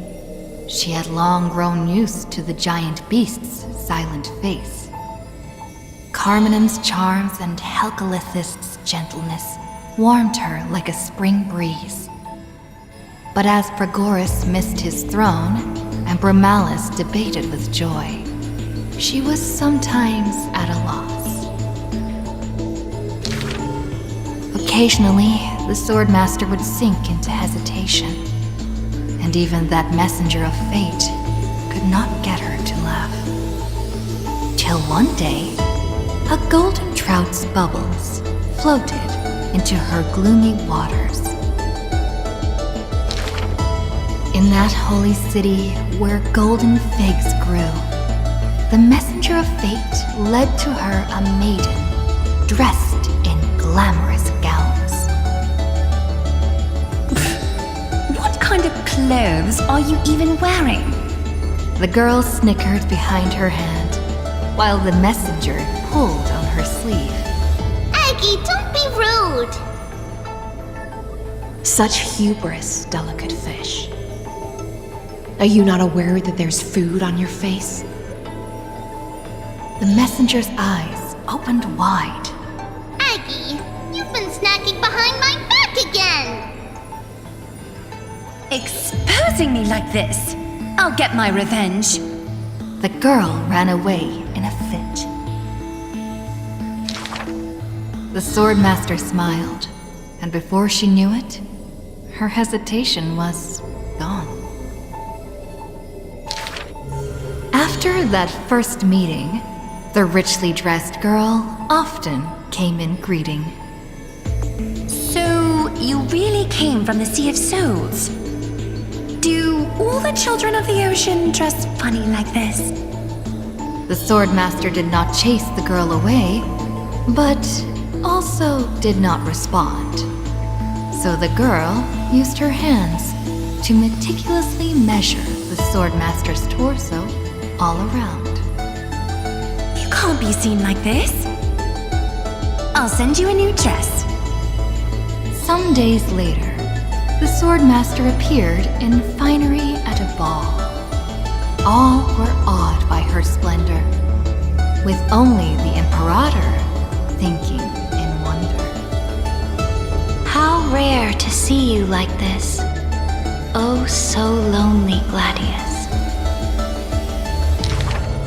The Swordmaster's wardrobe grew full, and people praised Akima's Goldweaver for her cheerfulness and splendid skill.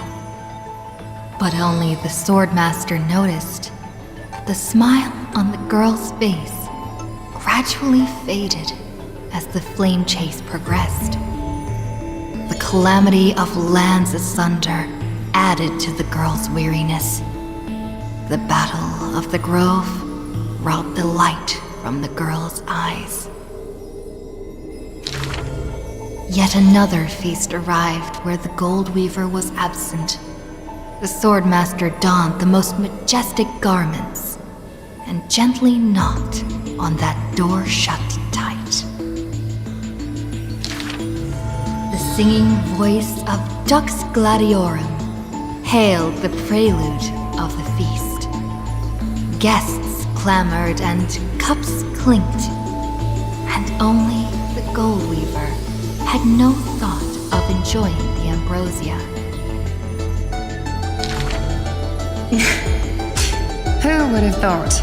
I've sunk so low that I need you to comfort me. She gave a bitter chuckle next to the bonfire. You were as gloomy as the bedrock of the ocean when we first met.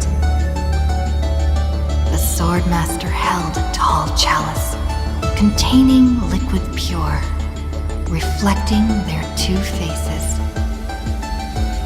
I remember you were once curious about the stories under the sea. Then allow me to use my songs to reveal the past known to none.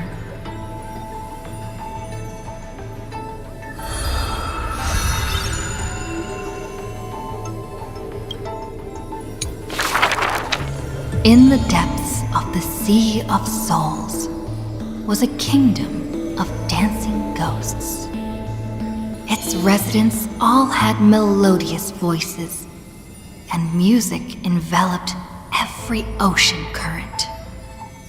For the queen loved her people deeply, thus drowning out all sorrows and leaving only feasts and twirls.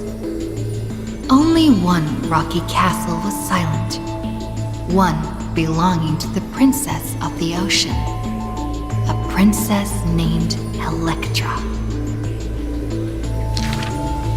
Were a monster of the depths to invade, the princess would raise her sword to engage. The people always rang her triumphs before she returned, for her swordsmanship was superb, never suffering defeat.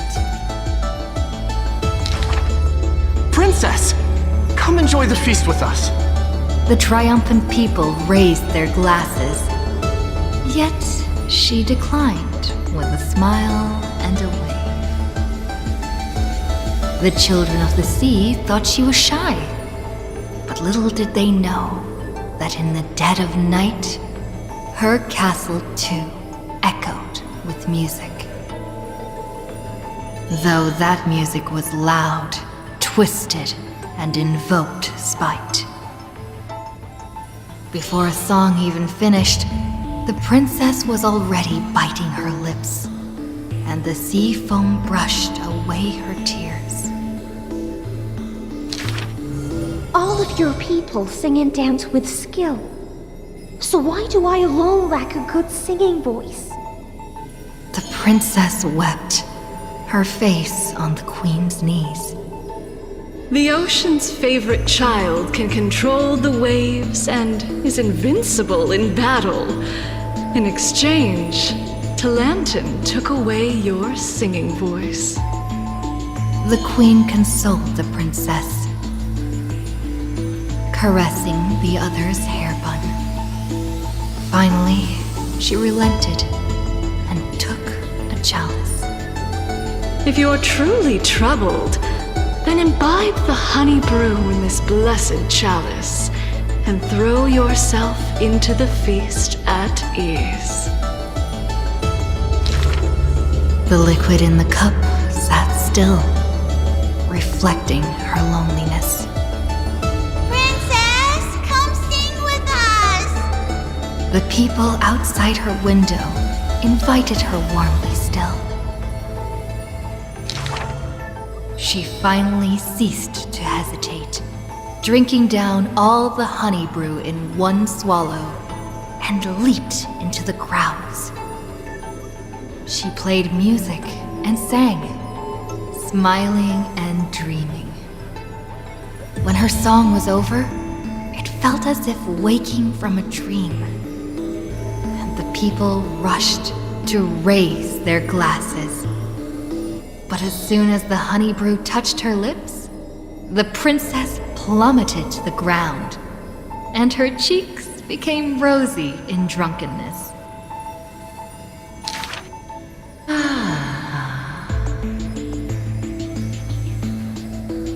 The whispers of the ocean filled her ears as the princess fell drunk again and again at the prelude of a feast. Seems like you still have not been able to get rid of that curse. The gold weaver softly took the cup away from her hand. If you want to enjoy yourself to the fullest, then leave this honey brew till the very end. She smiled, then tilted the cup towards the gold weaver's lips. Even if one is burdened with imperfections, I beg you to remember not to refuse that sip filled with fantasy and dreams.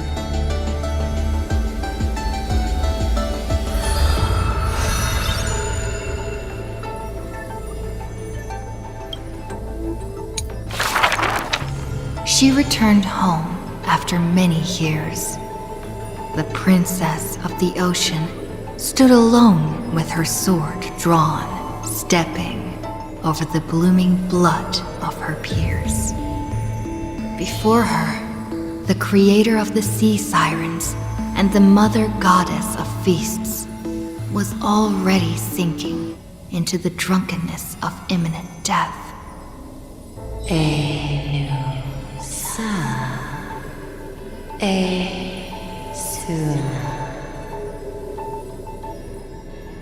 When the blood pact of the law won over the ocean's core flame, the sea siren once again lost her melodious voice.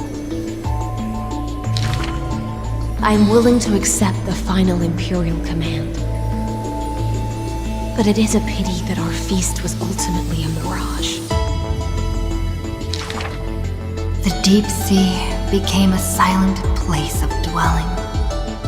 Hugging her knees, Electra locked herself in. Savage and fearsome monsters swam past her, but none dared to interrupt her tragic dream. Till one day, a golden trout's bubbles floated into her gloomy waters. Long time no see, Gladius. Icinant. Now you have truly become the ocean's bedrock. Old friends met again, and new friends came in greeting. Many messengers came in company. The playful kitten hid behind the golden trout. The butterfly of the deadly shadow fluttered in courtesy. If you don't mind, the resplendent pearl sparkled. We hope you can regain your strength and sing for the world once again. Electra raised her violin sword in doubt, as the strings had long ago rusted and snapped. But a few golden strands cleansed all the filth around her, then stretched out to become new strings. The golden strings showed Electra that the world she loved was not yet silent, and the journey of deliverance continued still. Yet the path to the Sea of Stars would not be a carefree feast. The golden trout never met with her again, and the waves brought endless news of sorrow. Amidst the long wait, she remained bound by decree. All the flames had died out, extinguished until this world fell into eternal silence. And the wordless enemies in the deep sea were the audience of this rite, the Theoros. You already know that the world is just an illusion. The sea siren gazed out beyond the heavens and once more raised her glass to fill it with honey brew. Since the mirage of pleasures can only disappear like foam, when you return, will you save some ocean spray for me? This was a city of festivities, where never-ceasing songs eternally filled the air. Chrysos heirs, demigods, and mortals all came to feast from the four corners of the world. It was beautiful and radiant, performing the sea siren's drama amidst the revelry. The siren once longed for the banquet to never end, yet she witnessed the music fade and the guests disperse. As a fish, she was destined to drift with the waves, whether amidst the surging tides of evil or immersed in the currents of the starry sea. Until a millennium later, when the fish from beyond the sky finally took their seat. I enjoy banquets. How about you, little gray fry?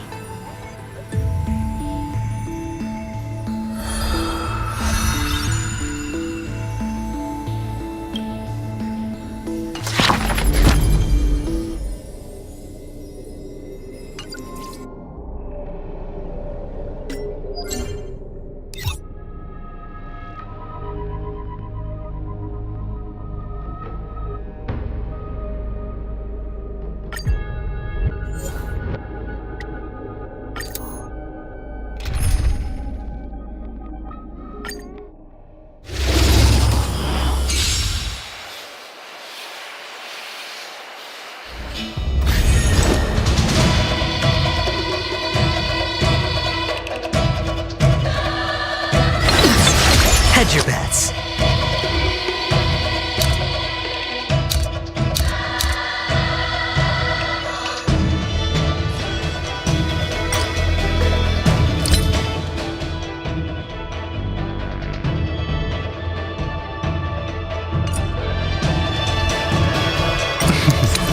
Don't ask, just spend. Future could come! Expand your thinking.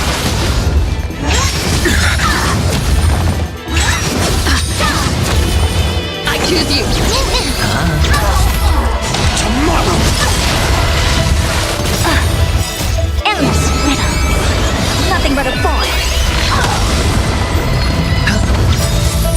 Bust. Or maybe I'll take it all. Open sesame. What a crumb.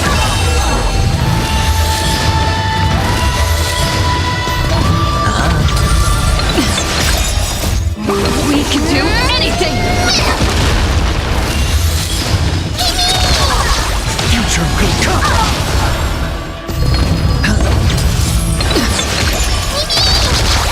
Tomorrow. Expand your thinking.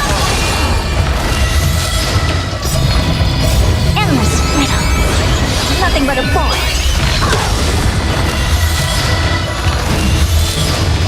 freely. Fury of innumerable core flames consume me. Tear the sky! Quench the flames of blood!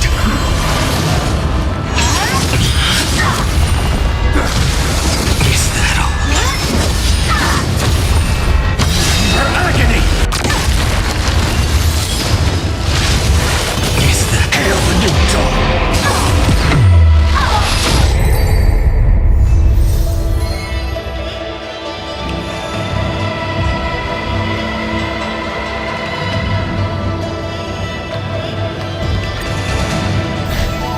Choose you. It's on me. Bust. Or maybe I'll take it all. Future will come.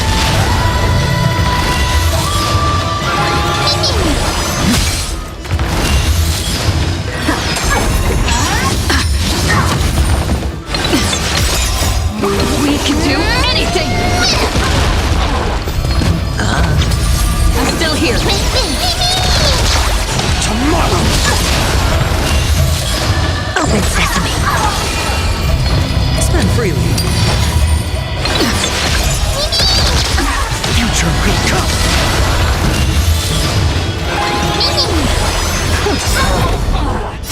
Endless riddle. Nothing but a boy.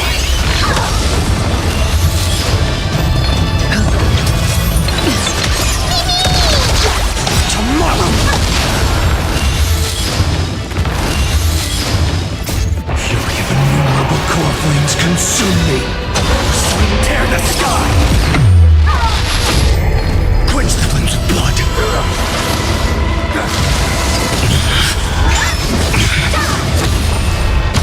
Her agony! Is that all? Quench the flames of blood!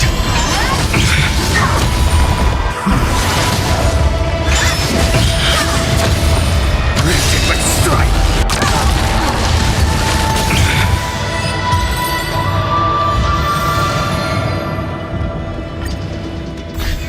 We can do it.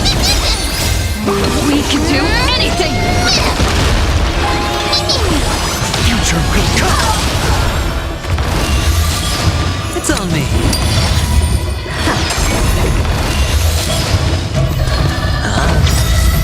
Bust. Or maybe I'll take it all.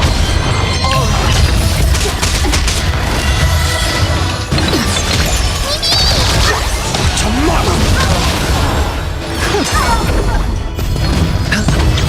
You can do it. Future will come! Stand to think. Endless riddle. Nothing but a boy.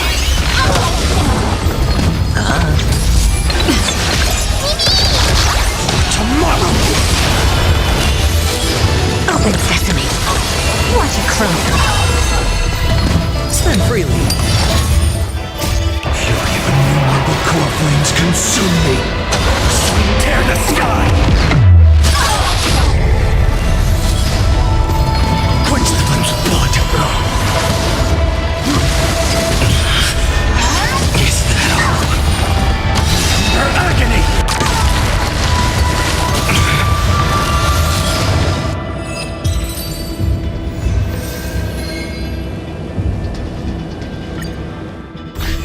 I choose you.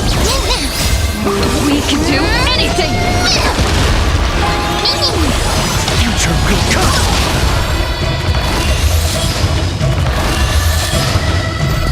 It's on me. Bust. Or maybe I'll take it all. Tomorrow!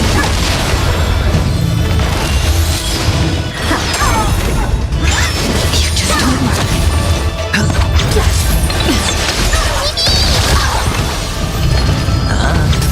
I'm still here. We can do anything.